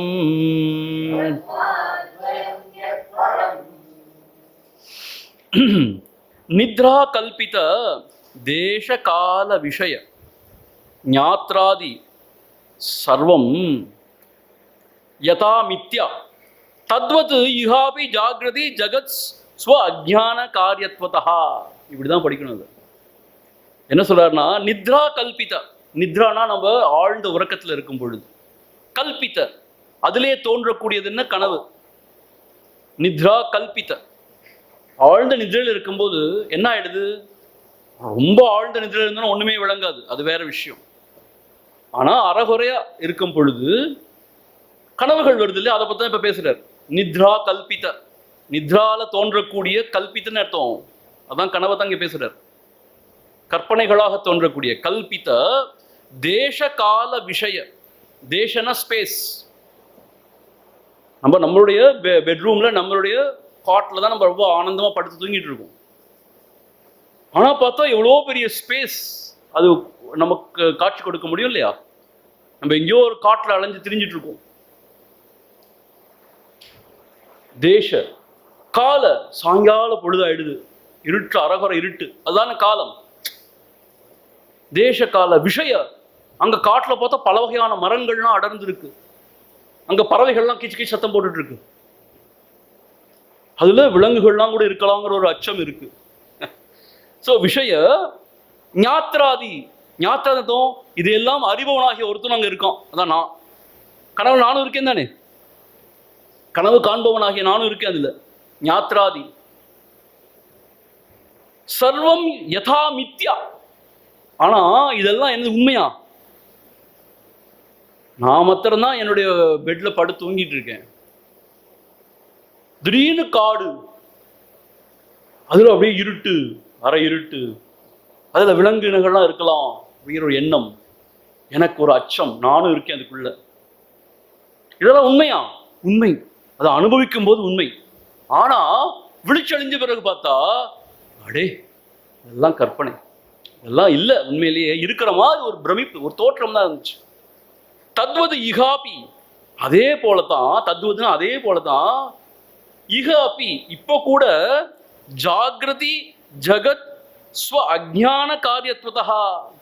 ஜாகிரத்னு இந்த விழிப்பு நிலையில நாம காண்ற இந்த உலகம் கூட அப்படித்தான். அப்படின்னா எப்படி? கனவுல நம்ம கண்டோமே அந்த காட்சி போலதான். எப்படி? காணும் பொழுது சத்தியமா இருக்கு, ஆனா விழிச்சடைந்த பிறகு அடேடே இதெல்லாம் நம்ம மனக்கற்பனை தான்டாப்பா, இதெல்லாம் சத்தியம் இல்லைன்னு உணர்றோம் இல்லையா? அது போல இந்த நினைவுல இருக்கக்கூடிய இந்த உலகம் கூட, இந்த உலக வாழ்க்கை கூட, அந்த பரமான்மாங்கிற அந்த இடத்துல விழிச்ச உடனே என்ன ஆயிடுது? இதெல்லாம் கற்பனை தான் அப்படின்னு சொல்லிட்டு, பொய், மிருஷான என்ன, மித்தியான பொய் தான், தோற்ற மயக்கம் தான், இதெல்லாம் வேற ஒண்ணும் இல்லை, இதெல்லாம் உண்மையிலேயே கிடையாது அப்படிங்கிற ஒரு விழிப்பு உணர்வு உண்டாயிடுதான். தத்வத் இகாபி ஜாகிரதி ஜகத் ஸ்வ அஜ்ஞான காரியத்துவதா. இதெல்லாம் என்ன நம்மளோட அஜ்ஞானத்தினால உண்டானது தானே ஒழிய உண்மையில அப்படி இல்லை. ஸ்வரூபத்துக்கு அந்நியமா ஒண்ணுமே இல்லை, அதுதான் பிரம்மஸ்வரூபமோ எந்த ஸ்வரூபமோ அதுதான் அது. அதுக்கு அந்நியமான நினைச்சதெல்லாம் கற்பனை. சுவாமிஜி இதெல்லாம் சாத்தியமா சுவாமிஜி? இதெல்லாம் கற்பனைங்கிறது உணர முடியுமா எப்பயாதுன்னு கேட்டா, உணர்றதுக்கு அங்க ஒண்ணுமே இல்லை, இதெல்லாம் கற்பனை தான், அவ்வளவுதான்.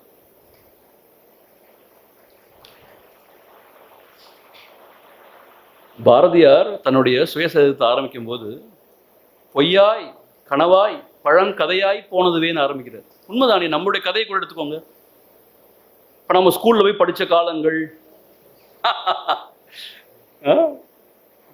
இளமை காலம், அதுல பண்ண சேட்டைகள், இதெல்லாம் என்ன இப்ப நினைச்சு பார்த்தோம்னா பொய்யாய் கனவு போல we recollect as a vague memories. பழங்கதையா யாருக்குமே இன்ட்ரெஸ்ட் கிடையாது கேட்கறதுக்கு, நமக்கு தான் அதுல பெரிய இன்ட்ரெஸ்ட் இருக்கு சொல்றதுக்கு. நான் என்ன அப்படி வாழ்ந்த காலத்தை என்ன செஞ்சேன்னு தெரியுமான்னு பேசுறதுக்கு. But nobody is interested because nobody is interested in anything else other than themselves. பழங்கதையாய் போனதுவே. இன்னொரு 50-100 வருஷம் கழிச்சு நம்மளோட வாழ்க்கைக்கு ஏதாவது அர்த்தம் இருக்கா? இப்பயே அர்த்தம் இல்லை ரொம்ப. வேணா நம்மளுடைய பசங்க வேணா ஒரு மரியாதை நிமித்தமா ஒரு போட்டோ வச்சிருப்பாங்க வீட்டுல, அதுக்கு மேலதான் அர்த்தம் இருக்கா? அப்புறம் 100 வருஷம் கழிச்சு இவர் தான் எங்களுடைய பாட்டனுடைய அப்பா தாத்தாவாம், பேர் கூட எனக்கு சரியா ஞாபகம் இல்லை, அப்படி ஆயிடும்.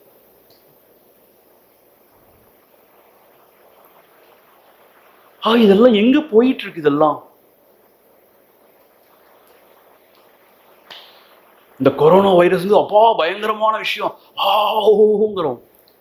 பிளேக் வந்த சமயத்துல கூட அப்படிதான் நினைச்சாங்களாம், ஐயோ இது மாதிரி ஒரு விஷயமே கிடையாது அப்படின்னு. அந்த ஜென்ரேஷனே போயிடுச்சு, பிளேக்கை பத்தி யாரும் பேசுறது இல்லை இப்போ.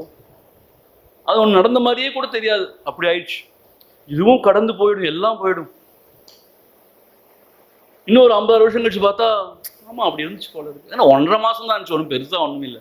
2-2.5 மாசம் கொஞ்சம் பேர் வர லட்சக்கணக்கான பேர் செத்து, அவ்வளவுதான். எவ்வளவோ 1000 கோடி லட்சக்கணக்கான பேரும் நம்பர்ஸ் அது. அப்படி மாதிரி ஆயிடும் அது. சாக என்ன சொல்றாருங்க, இந்த ஜாகிரத்தை நம்ம ரொம்ப ஜாகிரதை, இந்த விழிப்பு நிலையில காண்ற உலகத்தை ரொம்ப சத்தியம் நினைக்கிறோம் இல்லையா?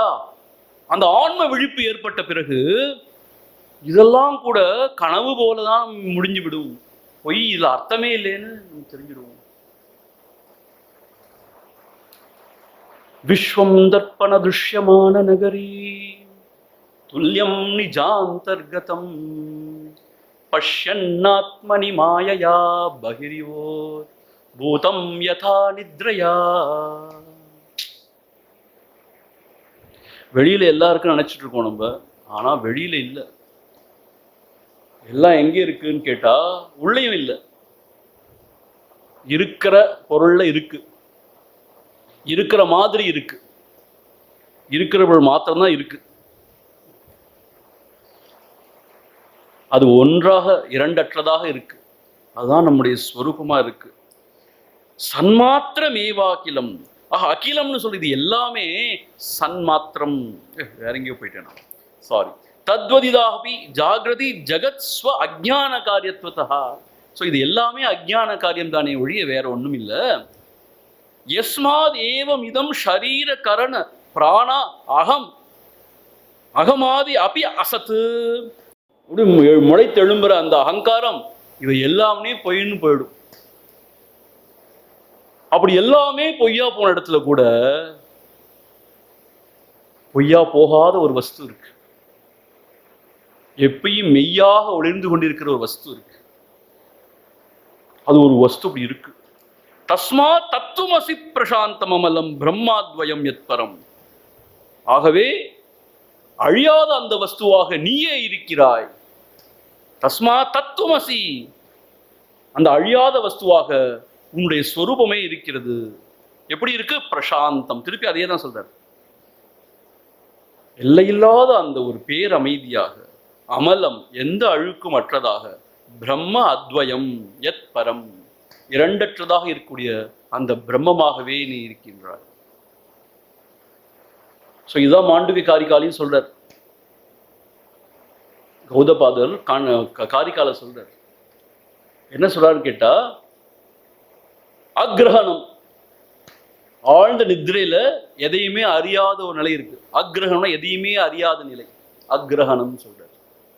அதுக்கப்புறம் அந்யதா கிரகணம்னு சொல்றார். இருக்கு ஏதோ ஒண்ணு, ஆனா அதுக்கு புறம்ப வேற எதையோ நீ பாக்குற, அந்யதா கிரகணம். ஏதேதையோ நீ நினைக்கிற, கற்பனை பண்ணிக்கிற, அதுதான் அந்யதா கிரகணம். அது எங்கன்னு கேட்டா கனவு நிலை, விழிப்பு நிலை, ரெண்டையும் ஒன்னா போட்டுறார். ரெண்டு நிலையும் என்னது? இருக்கிறத விட்டுட்டு எதையோ கற்பனை பண்ணிக்கிற நீ, அந்யதா கிரகணம். சரி, இப்ப என்னதான் செய்யணும்னு கேட்டா, எது இருக்கோ அதை உணர்ந்துட்டேன்னா அதுதான் யதார்த்த கிரகணம். இருக்கிறத உள்ளது உள்ளதுபடி உணர்ந்தது. அப்படி உள்ளதை உள்ளது போல உணர்ந்துட்டோம்னு சொன்னா எவ்ரிதிங் இஸ் ஃபினிஷ்ட். அப்போ இதெல்லாம் பரம சத்தியம் நினைச்சதெல்லாம் அப்படி கிடையாது அப்படின்னு பொய்யா முடிஞ்சிட ஒரு நிலைமை வரும். நம்ம எதெல்லாம் மெய்யா நினைச்சோமோ அதெல்லாம் பொய்ன்னு உணர்ற ஒரு நிலைமை வரும். ஸ்ரீ ரத்னாகர் அப்படிங்கக்கூடிய ஒரு வழிப்பறி கொள்ளைக்காரன். அவனை பொறுத்த மட்டும் அவனுடைய வாழ்க்கையில் எது சத்தியம்? தான், தன்னுடைய குடும்பம், தன்னுடைய மனைவி மக்கள், தன்னுடைய வயது முதிர்ந்த தாய் தந்தையர், இதுதான் சத்தியம் அவனை பொறுத்த மட்டும். இதெல்லாம் ரொம்ப சத்தியம். அவங்க என்னை எவ்வளவு நேசிக்கிறாங்க தெரியுமா, அவங்களுக்கான உயிரையே கொடுப்பேன். ஆனா எனக்கு என்ன செய்யறது தெரியல, எனக்கு தொழில் எதுவும் செய்ய தெரியாது. ஆகவே நான் வழிப்பறி கொள்ள செய்யறேன். எதுக்காக செய்யறேன்? எனக்காக செய்யல, எனக்கு ரொம்ப இதயத்துக்கு நெருக்கமானவங்களை காப்பாற்றணும், அவங்களுக்கு சம்ரட்சணம் பண்ணுங்கிறது தான் செய்யறேன் அப்படின்னு நாரதட்ட வாதாடணும். நாரதர் சொன்னார், உண்மையிலேயே அப்படியா? அப்படியா? நீ போய் கேட்டுட்டு வா. நீ செஞ்ச பாவத்துல இது பாவம் தான் நீ இப்ப செய்யறது, வழிப்பறி கொள்ளை. இதுல அவங்க எல்லாம் பங்கெடுத்துப்பாங்களா? போய் கேட்டு வா அப்படி சொல்றாரு. ஏன் கட்டாயம் பங்கெடுத்துப்பாங்க, இது என்ன இருக்கு? அவங்களுக்காக தான் இவ்வளவு வருத்தப்பட்டு செய்யறேன், இதெல்லாம் பங்கெடுத்துக்க மாட்டாங்களா? இதுல என்ன சந்தேகம் கேட்கிறான். நீ போய் கேட்டுட்டு வாப்பா, நான் இங்கேயே இருக்கேன், என்னை கட்டி போட்டு வேணா நீ போனி, நான் இங்கேயும் ஓடிப்பட மாட்டேன், நீ போய் கேட்டு வா அப்படிங்கிறாரு. அவன் போய் கேட்கிறான் ஒருத்தொருத்தையா. அவங்க சொல்றாங்க, இது உன் கடமை, நீ செய்ய வேண்டியது. அப்பா அம்மாவை பார்த்துக்க வேண்டிய உன் கடமை இல்லையா? மனைவியும் சொல்லி ஒருத்தருக்கு தாலி கட்டினேன்னா அவளுக்கு உணவு கொடுத்து உடை கொடுத்து எல்லாம் பராமரிக்க வேண்டிய பொறுப்பு இல்லையா? குழந்தைங்களை காப்பாற்ற வேண்டிய கடமை இல்லையா? அதுதான் நீ செய்யற. ஆனா நீ பாவப்பட்டு அதெல்லாம் செஞ்சேன்னா அதை எப்படி நாங்கள் பகிர்ந்துக்க முடியுங்கிறாங்க. அதை பகிர்ந்துக்க முடியாதுன்னு சொன்னாங்க. Then it hit him very hard. My God, நான் எதோ சத்தியம்னு பிடிச்சி தொங்குனேனோ அதெல்லாம் சத்தியம் கிடையாது. இவங்கெல்லாம் வந்து என்னுடையவர்கள் நினைச்சு மயங்கினே இல்லையா, இது கிடையாது, என்னுடையவர்கள் கிடையாது, அப்படி எதுவுமே கிடையாது, இதெல்லாம் ஒரு நாடகம் அப்படின்னு அவனுக்கு ஒரு விழிப்பு. அது ஒரு விழிப்பு தான் அது. சரி, அதை ஒன்றும் சாதனை பண்ண முடியாது. இவங்கெல்லாம் பொய், இவங்கெல்லாம் பொய், இவங்கெல்லாம் பொய், இதெல்லாம் பொய்யான விஷயம், இப்படி சாதனை பண்ணி ஒரு நாளைக்கு அவனுக்கு இதெல்லாம் பொய்ன்னு விளங்காது. It hits hard. இது பொய்ங்கிறது இட் ஹிட்ஸ் ஹார்ட். நம்ம எதெல்லாம் மெய் நினைச்சு பிடிச்சி தொங்குறோமோ அதெல்லாம் பொய்ங்கிறது இட் ஷுட் ஹிட் ஹார்ட். அதான் ஃபிளாஷ்ங்கிறாங்க. அப்படி இல்லாம எவ்வளவுதான் நீ சாதனை பண்ணாலும் அது சரியா வருமா அது? ஆனா அது ஹிட் ஹார்டா ஆகும்போது நீயே நினைச்சாலும் அதுல இருந்து மீண்டு வர முடியாதுன்னு அர்த்தம். It hits hard. அது போல இந்த ஆத்ம விழிப்பானது it happens just like this. Hits hard. எப்பஷ்யதி சப்பஷ்யதி.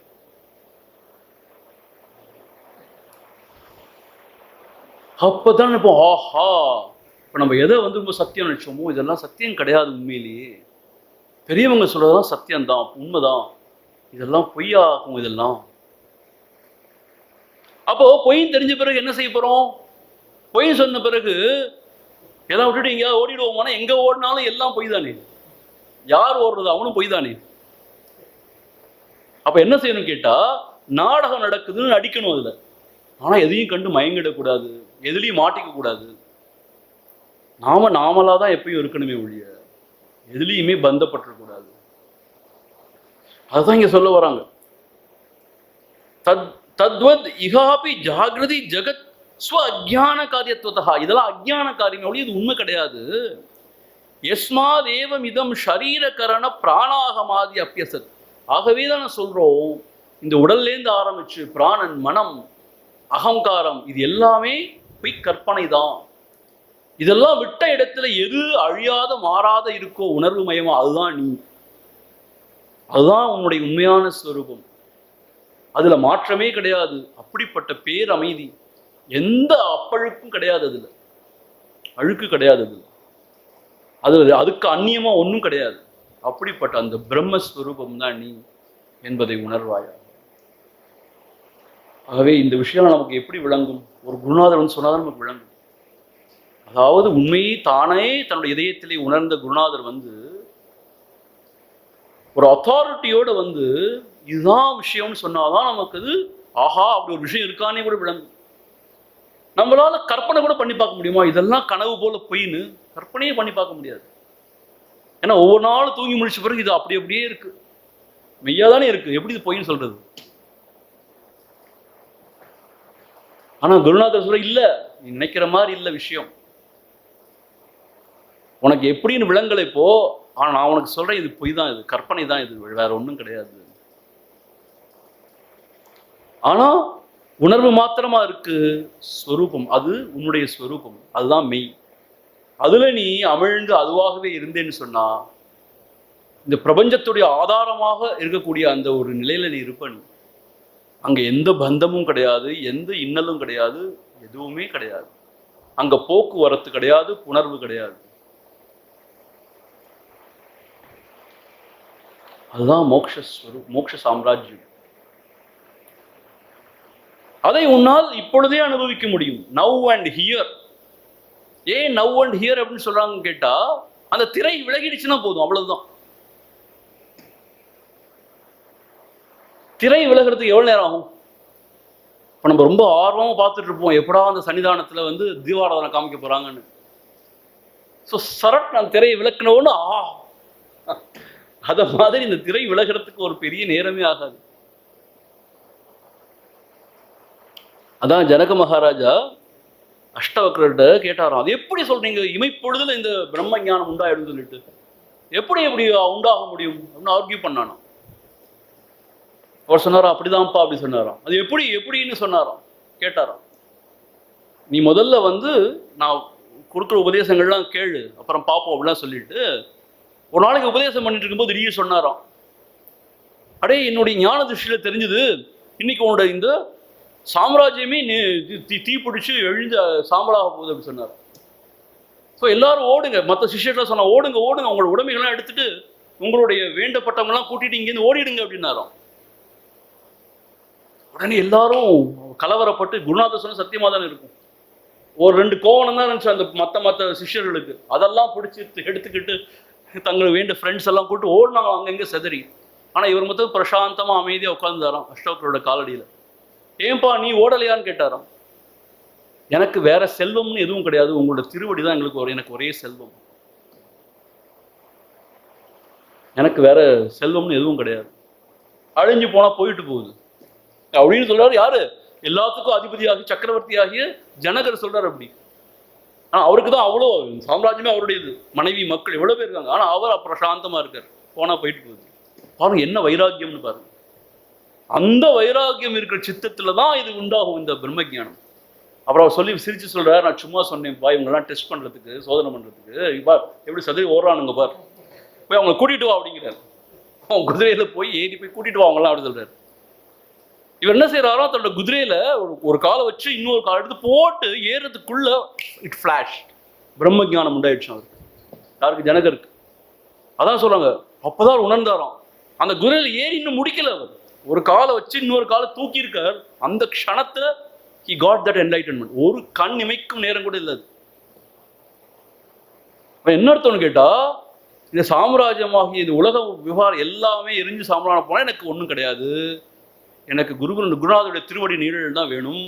அர்த்தம் ஸ்வரூபத்துல தான் இருக்கணும், வேற எதுவும் எனக்கு இல்லை அப்படின்னு எவனோ ஒருத்தன் இருக்கானோ, அப்படிதான் நச்சிகேதன் இருந்தான், எனக்கு இது எதுவுமே வேண்டாம் அப்படின்னு. அப்பா அவனுக்கு அது ஃபிளாஷ் ஆச்சு, எனக்கு எல்லாம் வேணும், பிளஸ் எல்லாத்துக்கும் ஒரு மகுடமா எனக்கு பிரம்ம ஜானமும் வேணும் அப்படின்னா, தியாகே நைக்கே அமிர்தத்துவமான சுகு ந கர்மனா ந பிரஜையா ந தனேன தியாகே நைக்கே அமிர்தத்துவமான சுகு. இதெல்லாம் சொன்னவங்க முட்டாள்கள் கிடையாது. தியாகே நைக்கே அமிர்தத்துவமான. அதனாலதான் நம்மளுடைய சனாதன தர்மத்துல காலமா தியாகத்துக்கு தான் மதிப்பை ஒழிய போகத்துக்கு கிடையாது. யார் தியாகிகளோ அவங்களாம் காலில் விழுந்து கும்பிடுறாங்க. அந்த காலத்துல அவ்வளோ பவர்ஃபுல்லா இருந்தாங்களா இந்திரா காந்தி அம்மையார். She is very powerful prime minister. அவ காஞ்சி மடத்துக்கு வந்தான்னா she has to prostrate at the feet of the Kanchi Maha Periyavar. ஏன்? அவர் தியாகசீலன்.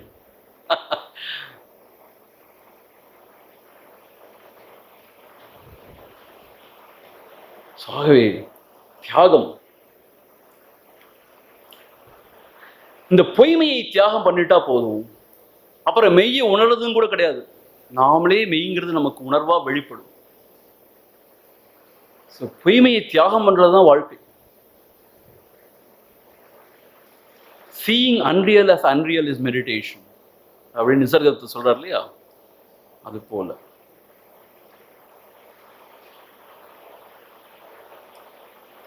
यत्र भ्रान्त्या कल्पितं तद्विवेके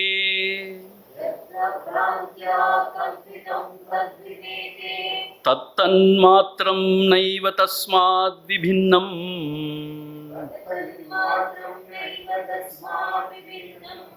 स्वप्ने नष्टं स्वप्नविश्वं विचित्रम् स्वस्मादभिन्नं किन्नु दृष्टं प्रबोधे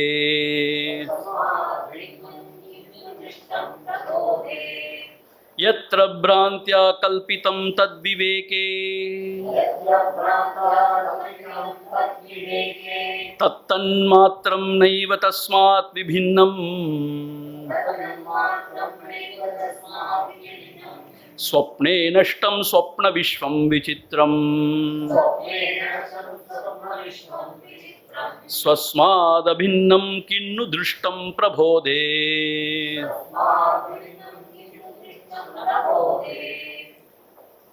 यत्र भ्रान्त्या कल्पितं.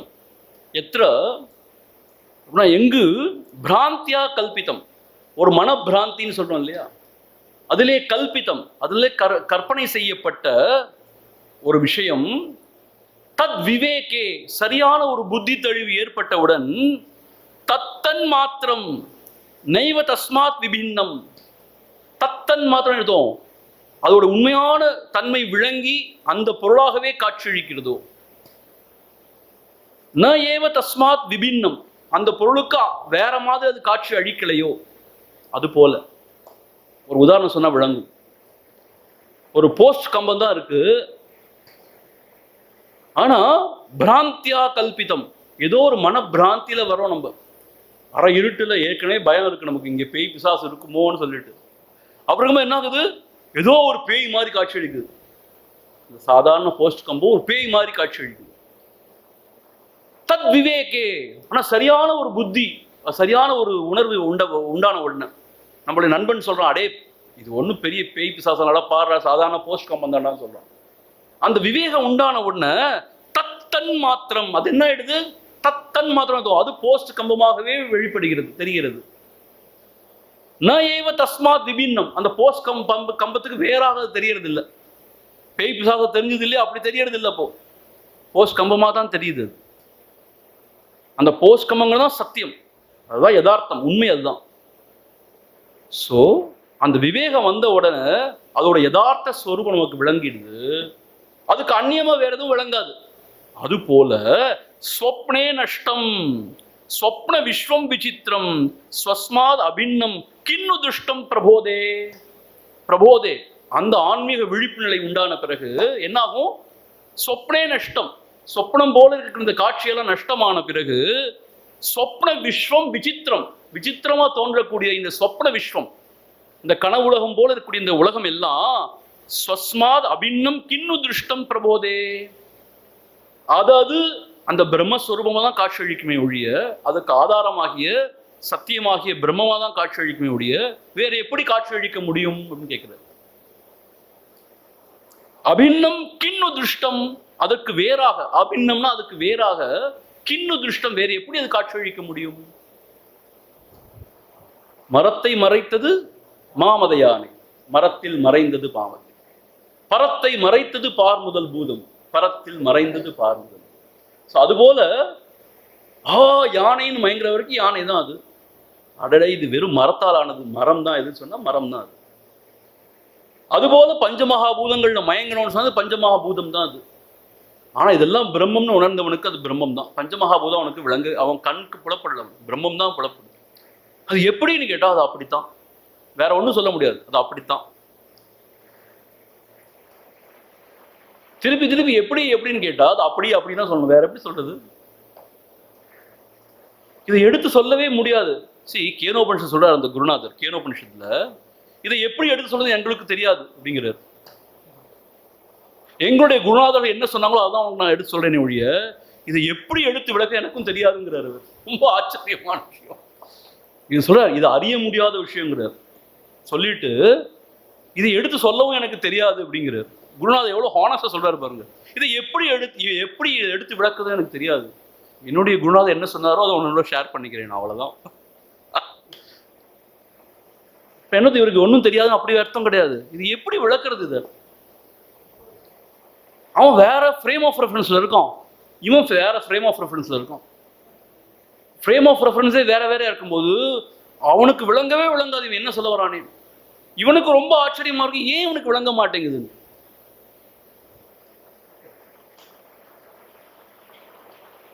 உணர்வு மாத்திரமே இருக்கு, அதுக்கு அந்நியமா எல்லாமே மனக்கற்பனை அப்படின்னு சொன்னா அது எப்படி எல்லாம் மனக்கற்பனை சொல்றீங்க?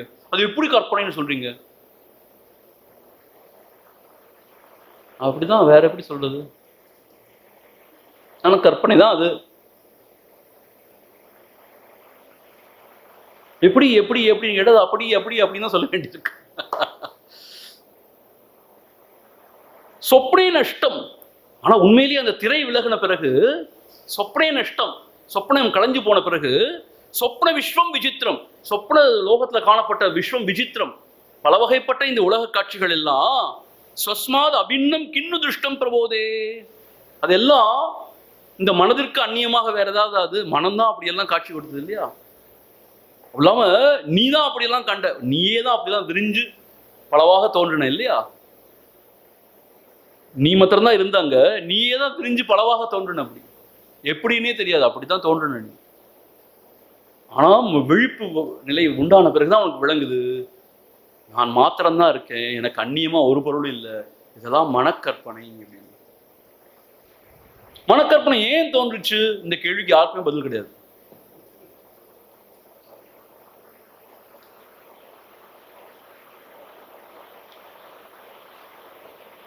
ஏன் நான் அதை பெய்யா பார்த்தேன்? நீ தானே இப்போ சொல்லணும் ஏன் பெய்யா பார்த்தேன்னு. நானா சொன்னேன் இது பெய்யுன்னு? நீ தான் பெய்யா பார்த்த, நீ தான் சொல்லணும் ஏன் அப்படி பார்த்தேன்னு. அங்கே பெய்யே இல்லை, நீ ஏன் பார்த்த அப்படி? இல்லை நீ ஏன் அப்படி எனக்கு தோன்றுச்சு? ஏன் தோன்றுச்சு? நீ தானே பார்த்த, நீ தான் சொல்லணும் ஏன் தோன்றுச்சுன்னு. ஆக இந்த பிராந்தியில இருக்கிற வரைக்கும் தான் இதெல்லாம் சத்தியமா நம்ம நினைச்சு மயங்குறோம். ஆனா அந்த விழிப்பு நிலையில இவையெல்லாம் சொப்பன மாத்திரம்னு விளங்குற நிலையில, ஸ்வரூபம் மாத்திரம்தான் சத்தியம்னு விளங்குற அந்த நிலையில, எல்லாத்துக்கும் ஆதாரமாகிய அந்த பிரம்மஸ்வரூபம், அந்த ஆத்மஸ்வரூபம் மாத்திரம்தான் சத்தியம் என்பது விளங்கும். எப்படி அந்த போஸ்கமத்தை உணர்ந்த பிறகு போஸ்கமம் மாத்திரம்தான் அங்க இருக்கு, பேய்ங்கிறது கிடையவே கிடையாது நிச்சயமா விளங்குது. அதுபோல இந்த பிரம்மம் சொல்ற இந்த ஆன்ம சொல்ற அந்நியமா ஒண்ணுமே கிடையாதுங்கிறது நனி விளங்கும். அப்படி கிடையாது. எப்படின்னு கேட்டா வெவ்வேறு விஷயமா நமக்கு அந்நியமா தோன்றின மாதிரிலாம் இருக்காது. அது ஏதோ ஒரு வகையில சொரூபம் மாத்திரம்தான் சத்தியம்ங்கிற ஒரு உணர்வுல விளங்கும். அது எப்படின்னு எடுத்தே சொல்ல முடியாது. ஏன் இப்படி சொல்றேன் திருப்பி திருப்பினா, அப்படிப்பட்ட பிரம்மஞானிகளும் விவகாரம் பண்றதை பார்க்கிறோம். விவகாரத்தை சாதாரண இந்த உலகத்துல வாழ்றதை பார்க்கிறோம். எல்லாம் பிரம்மம் ஒருபடித்த விளங்குதான். எப்படி உங்களுக்கு வேற்றுமை விளங்குதுன்னா தெரியாது. ஆனா அவங்க விவகாரம் பண்றாங்களே, அதே சமயத்துல அவங்க உண்மையிலேயே சொல்றாங்க இதெல்லாம் போய் பிரம்மஸ்வரூபம் தான் மெயின். எப்படி ரெண்டும் சொல்றாங்க? நீ அங்க போய் பார், இங்க இருந்து எப்படின்னு கேட்டா விளங்க. வார்த்தையாடு சொல்ல முடியாது, மனதிற்கு எட்டாதது. நாமளே அங்க போய் உணர்ந்தாதான் அதை உணர முடியும். இது வரைக்கும் சொல்லியாச்சு. இனி என்ன செய்ய போறான்னு கேட்டா, த மோஸ்ட் பியூட்டிஃபுல் போர்ஷன் விவேக சூடாமணி. குருதேவர் விவேக சூடாமணி டாக்ஸ்ல இது ரொம்ப என்ஜாய் பண்ணி எடுத்திருக்காரு. என்ன சொல்றான்னு கேட்டா, ஒரு சாதகன் இந்த விஷயத்தை எப்படி தியானம் பண்ணணும், தன்னுடைய இந்த சீட் ஆஃப் மெடிடேஷன் தியானம் பண்ண உட்காரும் பொழுது எப்படி இந்த பிரம்மஸ்வரூபம் தான் நான் அப்படிங்கிறது எப்படி அனுசந்தானம் செய்யணும், திரும்ப திரும்ப எப்படி தியானம் பண்ணணும், எப்படி கான்டெம்ப்ளேட் பண்றது. குருதேவ சுவாமி சின்மயானந்த கமெண்ட் ரொம்ப அழகா சொல்லியிருக்காரு. எனக்கு ரொம்ப பிடிச்சிருச்சு. இந்த முறை தான் எனக்கு கொஞ்சம் அதோடைய சத்தியம் விளங்குச்சு. என்ன அப்படின்னு கேட்டா, அவர் சொல்ற புத்தியோடைய தொழில் என்னன்னு கேட்டா ஒரு விஷயத்தை அறியறது. ஒரு விஷயத்தை அறியறது தான் புத்தியோட தொழில். இந்த பொருள் அறிய முடியாத பொருள். மனம் அப்படின்னு சொல்றோம் இல்லையா, அதோடைய ஒரு தொழில் என்னன்னு கேட்டா உணர்றது. இது உணர்வுக்கு அப்பாற்பட்ட தொழில், அப்பாற்பட்ட விஷயம் இது. அவர் என்ன சொல்றான்னு கேட்டா, புத்தியால மாத்திரம் அதை நீ உணரன்னு நினைச்சேன்னு சொன்னா அது வறண்ட ஒரு வேதாந்தம் ஆயிடும். இல்ல மனதால மாத்திரம் அது உணரக்கூடியதா இருந்ததுன்னா அது ஒரு இமோஷனலிசம் ஆயிடும், ஒரு சென்டிமெண்டலிசம் ஆயிடும், ஒரு உணர்வு பெருக்காயிடும் அது. ஸோ எங்கே ஒருத்தனுக்கு இந்த ஹெட் அண்ட் அந்த மைண்ட் ரெண்டும் ஒன்னா சேருதோ அப்படிங்கிறது. இந்த விஷயத்தை நீ புரிஞ்சுக்கவும் ட்ரை பண்ணணும், அதை ஃபீல் பண்ணணுங்கிறார். உணர்வு பூர்வமா நீ அதுல உருகணுங்கிறார். அது ரெண்டும் கலக்கும் போது இட் பிகம்ஸ் ஹார்ட்னு சொல்றாரு. அதுதான் கான்டெம்ப்ளேஷன் சொல்றாரு. திங்கிங் கான்டெம்ப்ளேஷன் என்ன வித்தியாசம்னு கேட்டா, திங்கிங்னா ஒன்லி புத்தியை வச்சு மாத்திரம் திங்க் பண்றோம். அது ஒரு சிந்தனையாளர் மாத்திரம் செய்யற காரியம். ஆர்ம் சேர் பிலாசபர்னு சொல்லுவாங்க. ஆர்ம் சேர் பிலாசபர் அர்த்தம், வயசான காலத்துல அந்த ஆர்ம் சேர்னு சொல்லுவாங்களே, அது ஈஸி சேர் மாதிரி உட்காந்துட்டு அவர் இப்படி யோசிச்சுட்டு இருப்பாரு. எதையோ இந்த பக்தின்னு சொன்ன உணர்வு அப்படியே பொங்குறது. இந்த ரெண்டுமே இந்த இடத்துல என்ன சொல்றாருன்னா, கான்டெம்ப்ளேஷன் ரெண்டுமே காணாதுங்கிறது. என்ன சொல்றாருன்னா, இந்த விஷயத்தை அவன் அதாவது புரிஞ்சு கொள்ளவும் முயற்சி செய்யணும், அதோட சத்தியத்தை விளங்கிக்கொள்ளவும் முயற்சி செய்யணும். அதுதான் சத்தியம், இது எவ்வளவு அற்புதமான பொருள், என்ன ஆனந்தமான விஷயம், என் குருநாதர் சொல்லியிருக்காரு, எப்படி அற்புதமா அப்படின்னு அவர் he has to be very excited about it. உணர்வு பூர்வமா அவன் அதை சிந்திக்கணுமா. அப்படி சிந்திக்கும் பொழுது அதுதான் கான்டெம்ப்ளேஷன் சொல்றாரு. அப்பதான் இது விளங்குங்கிறார்.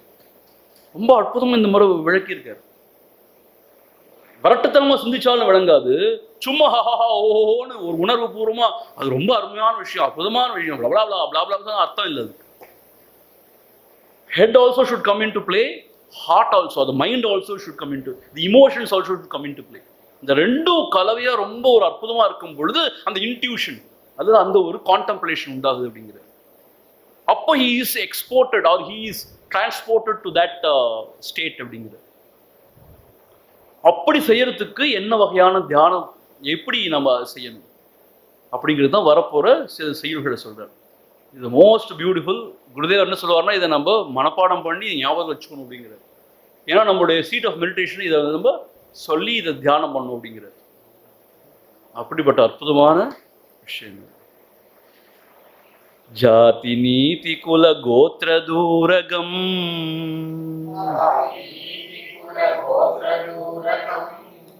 நாம ரூப குண தோஷ வர்ஜிதம்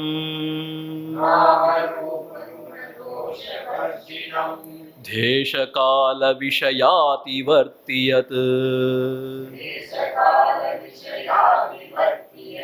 பிரம்ம தத்வமசி பாவயாத்மனி.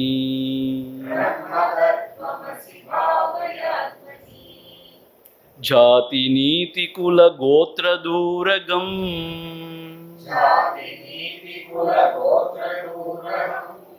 நாம ரூப குண தோஷ வர்ஜிதம்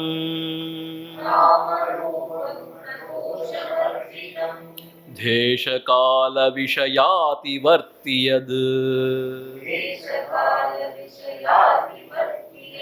பிரம்ம தத்வமசி பாவயாத்மனி.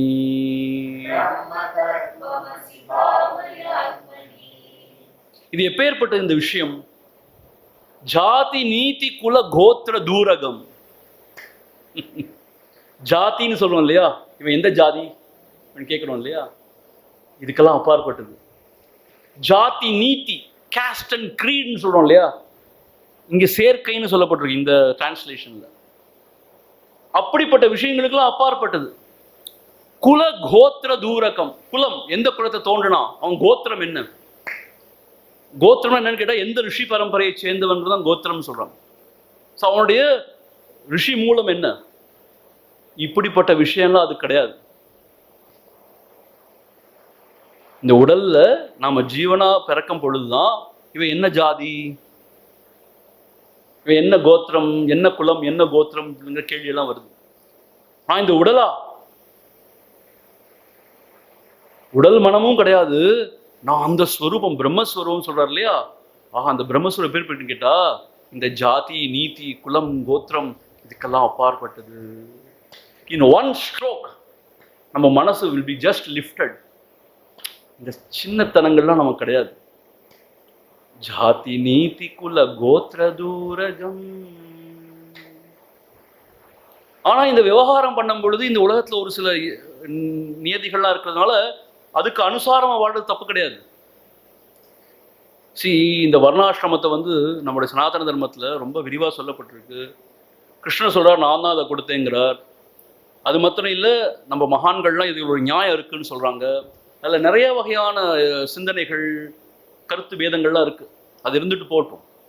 ஆனா ஒரு சாதகன் அவன் இந்த தியான அந்த ஒரு நிலைமையில எப்படி சிந்திக்கணும்னு கேட்டா, என்னோட உண்மையான ஸ்வரூபம் இந்த ஜாதி நீதி குல கோத்திரம் இதுக்கெல்லாம் அப்பாற்பட்டு என்னுடைய உண்மையான ஸ்வரூபம், நான் தமிழனா, மரத்தமிழன், நான் பேசுற ஒரு பாஷை தமிழ், நான் இந்து இந்து இந்து, ஏதோ ஒரு வாழ்க்கை முறையை நான் பின்பற்றுறேன், அவ்வளவுதான். அதுக்கும் எனக்கு சம்பந்தம் கிடையாது. சுவாமிஜி நீங்க இந்துவும் கிடையாதா? இந்து பிந்து அதெல்லாம் கிடையாது. நான் பிராமணன், வைஷ்யன், சத்திரியன், சூத்ரன், இதெல்லாம் இந்த உடல் சம்பந்தமானது. எனக்கு அதுக்கு சம்பந்தமே கிடையாது. குல கோத்திரம் இதெல்லாம் எனக்கு கிடையாது. எப்படிப்பட்ட விஷயம் பாரு. இதுதான் உண்மையான சமத்துவம்.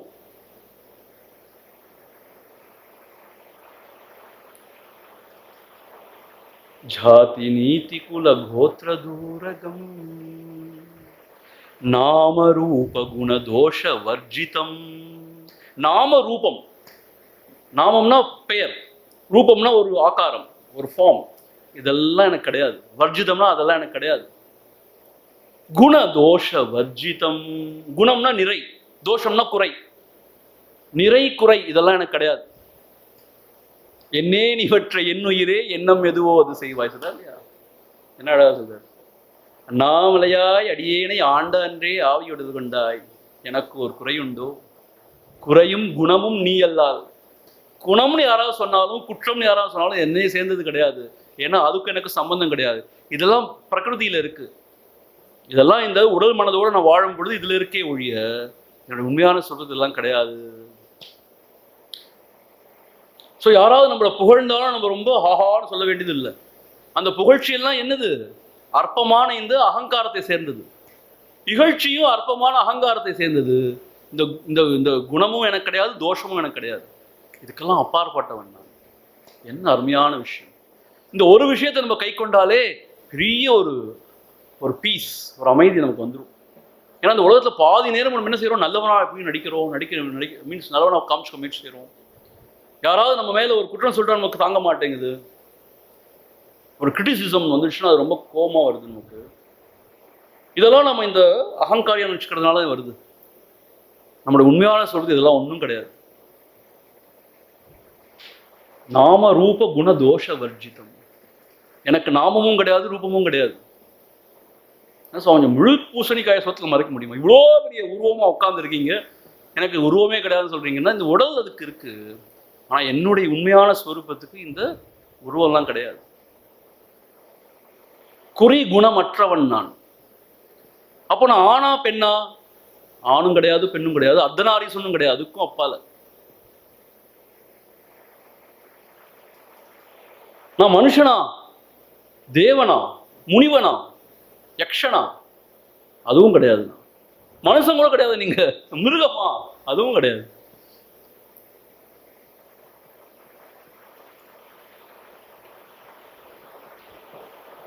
ஹஸ்தாமலகர் அவர் இளம் வயசுல ஒரு மூடன் மாதிரி இருந்தார். பேசவே மாட்டார், யாரோடையும் விளையாட மாட்டார். அந்த குழந்தை எதுவுமே செய்யாது, மூடன் மாதிரி. ஜடபரதரை பற்றி பேசுவாங்களே அது மாதிரி. அப்போ அந்த சமயத்தில் ஆதிசங்கர் வந்திருக்கும் பொழுது அந்த அந்த அந்த கிராமத்துக்கு அவங்க அப்பா கூட்டிட்டு போறார். இந்த பிள்ளை இப்படி இருக்கே, எதுக்குமே உதவாம இருக்கே, நீங்களாவது உங்க ஆசிரமத்தை சேர்த்துக்கோங்கிற மாதிரி. எதுக்கு உதவாட்டி ஆசிரமத்தை சேர்த்துக்கோங்கிறது அந்த காலத்துல, இந்த காலத்துல அப்படிதான் இருக்கு போல. உடனே அவர் ரொம்ப இன்னசென்ட்டா ஆதிசங்கர் நீ யாருப்பான்னு கேட்கிறார்.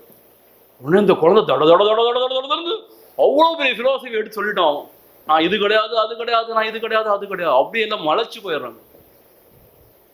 அது மாதிரி இதெல்லாம் எனக்கு கிடையாது. ஆக நம்முடைய இந்த சனாதனம் எப்படி சொல்லுது பாருங்க, நம்மளுடைய உண்மையான சொல்றதுக்கு இது சம்பந்தமே கிடையாது. நாம ரூப குண தோஷ வர்ஜிதம்.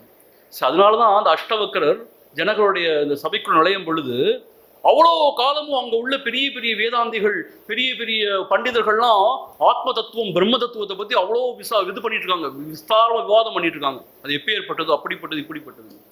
இந்த சிறுவன் பாலகன் தான், அவர் இளமை சிறுவர்னா இவர் அஷ்டவக்கரம் 8 அஷ்ட கோணல்ல இருக்காரு.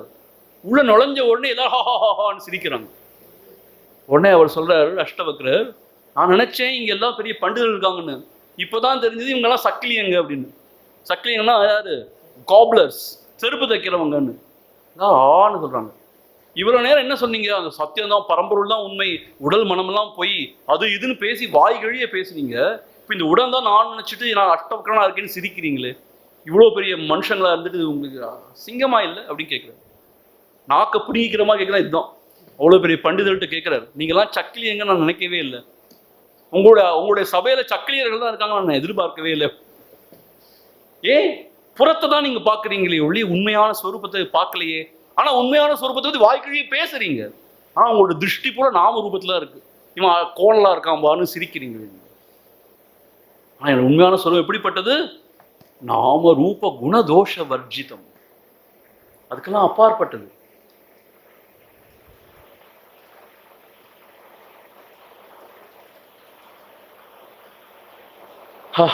நம்ம உண்மையை உணரவே வேண்டாம். இந்த மாதிரி விஷயங்களை மனசுல அப்படியே உள்வாங்கி ரசிச்சு அப்படி இருந்தாலே அது ஆனந்தமா இருக்கு. அது பெரிய ஒரு பீஸ், பெரிய ஒரு சௌக்கியத்தை நமக்கு கொடுக்குது. நம்ம பிரம்மத்தையே உணர வேண்டாம். இந்த மாதிரி அற்புதமான இந்த ஸ்லோகங்களை எடுத்து நம்ம மனனம் செஞ்சாலே போதும். அப்படி வேற ஒரு டைமென்ஷனுக்கு நம்மளை கொண்டு போய் சேர்க்குது. அதுவும் இந்த காலத்தில் கொரோனா கொரோனா கொரோனான்னு we have become very sick, not because of corona, because of the fear of corona, thought about corona. அதெல்லாம் ஒதுக்கி வச்சுட்டு இப்படி படிச்சோன்னா ஜாதி நீதிக்குள்ள கோத்திர தூரகம். அப்பா அம்மா சொல்லுவாங்களா இருக்கும், மனுஷங்களாம் சொல்லுவாங்களா இருக்கும், பூனை கண்ணை மூட்ட உலகம் இருண்டு போயிடுமான்னு. நீ இப்படி சொன்னா கொரோனா ஓடி போயிடுமா? அப்படி கிடையாது. இதெல்லாம் இருக்கு, இதெல்லாம் மாறிடும். ஆனா இது சாஸ்வதமானது. இதைத்தான் நம்ம சிந்திக்கணும், இதைதான் பிடிச்சுக்கணும். வேற என்ன செய்ய முடியும்? அதை பத்தி நம்ம என்ன செய்ய முடியும்? ஒன்றும் யாருமே ஒன்றும் செய்ய முடியாது. சோ சோடுதோ யார், இதை பிடிச்சுப்போம். ஜாதி நீதிக்குள்ள கோத்திர தூரகம் நாமரூப குணதோஷம் தேச கால விஷயாதி வர்த்தியது. தேச கால விஷய, தேசம்னா ஸ்பேஸ், காலம்னா டைம், விஷயம்னா ஆப்ஜெக்ட்ஸ். தேச கால விஷய, தேசம் காலம் பொருள்கள், விஷய புலன்ப பொருள்கள்.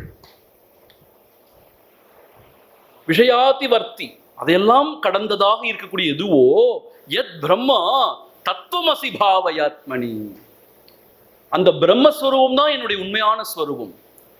பிரம்ம யத், எது ஒன்று பிரம்மம் என்று இருக்கிறதோ அதுதான் தத்துவம். அந்த பிரம்மம் தான் உன்னுடைய ஸ்வரூபம். பாவயாத்மனி என்று உன்னுடைய ஆத்மனினா இங்கே ஆத்மா கிடையாது, என்று உன்னுடைய மனதிலே இதயத்திலே பாவய சிந்திப்பாயாக, மனனம் செய்வாயாக, அனுசந்தானம் செய்வாயாக.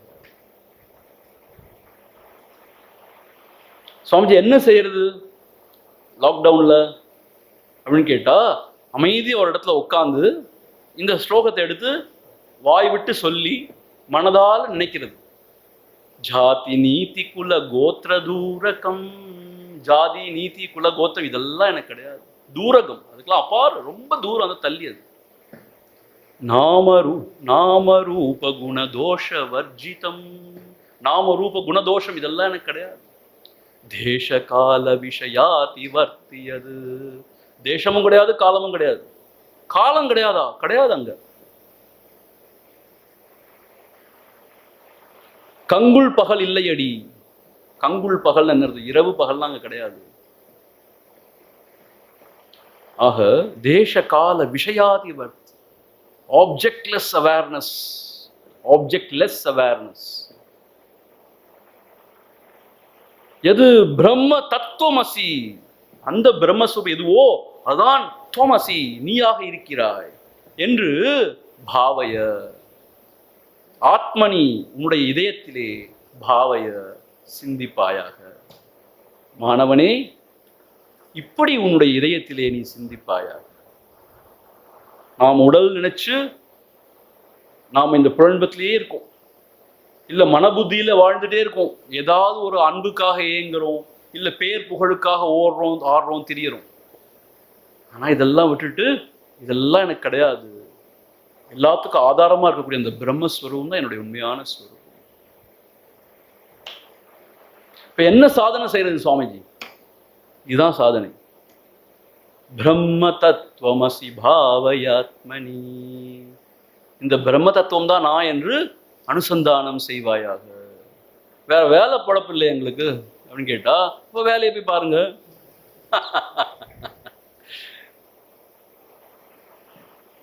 எப்ப பார்த்தாலும் வேலை பழப்பு, வயிற்று பழப்பு இப்படி சொல்லிட்டே இருந்தா இதெல்லாம் நமக்கு சரி வராது. we are not still ready for this. சரி, செய்ய வேண்டிய வேலைகள் கடமைகள் இருக்குதான் இருக்கு, செய்யத்தான் செய்யணும். ஆனா சும்மா தேவையில்லாத தலையில வாடி போட்டுக்கூடாது. ஓய்வான டயத்துல உட்காந்து இப்படி சிந்திக்க பழகணும் இல்லையா? பிரம்ம தத்துவமசி பாவயாத்மனி.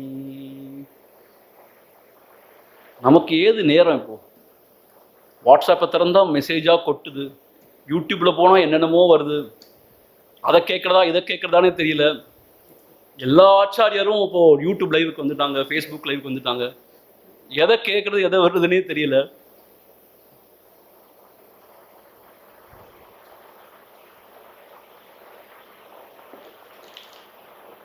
எங்க பாரு வெபினார் வெபினார் எல்லாம் ரொம்ப ஆச்சரியமா இருக்கு.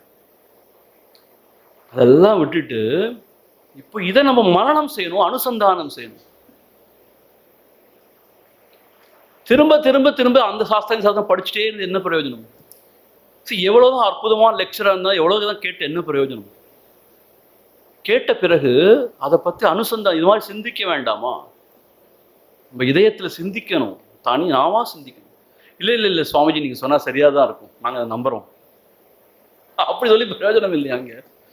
நாம இதை மனனம் செய்யணும், அனுசந்தானம் செய்யணும். குருதேவர் ரொம்ப அழகாக எக்ஸ்பிளைன் பண்ணியிருப்பார். நீங்கள் பாருங்கள் விவேச்சோடமில் ரொம்ப அழகாக எக்ஸ்பிளைன் பண்ணியிருப்பார். யத் பரம் சகல வாக கோச்சரம், யத் பரம் சகல வாக கோச்சரம், கோச்சரம் விமல போத சக்ஷுஷா, விமல போத சக்ஷுஷா,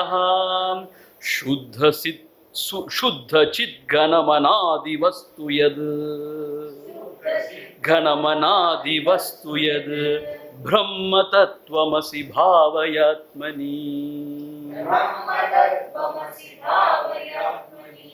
यत् परं सकल वाग गोचरम्,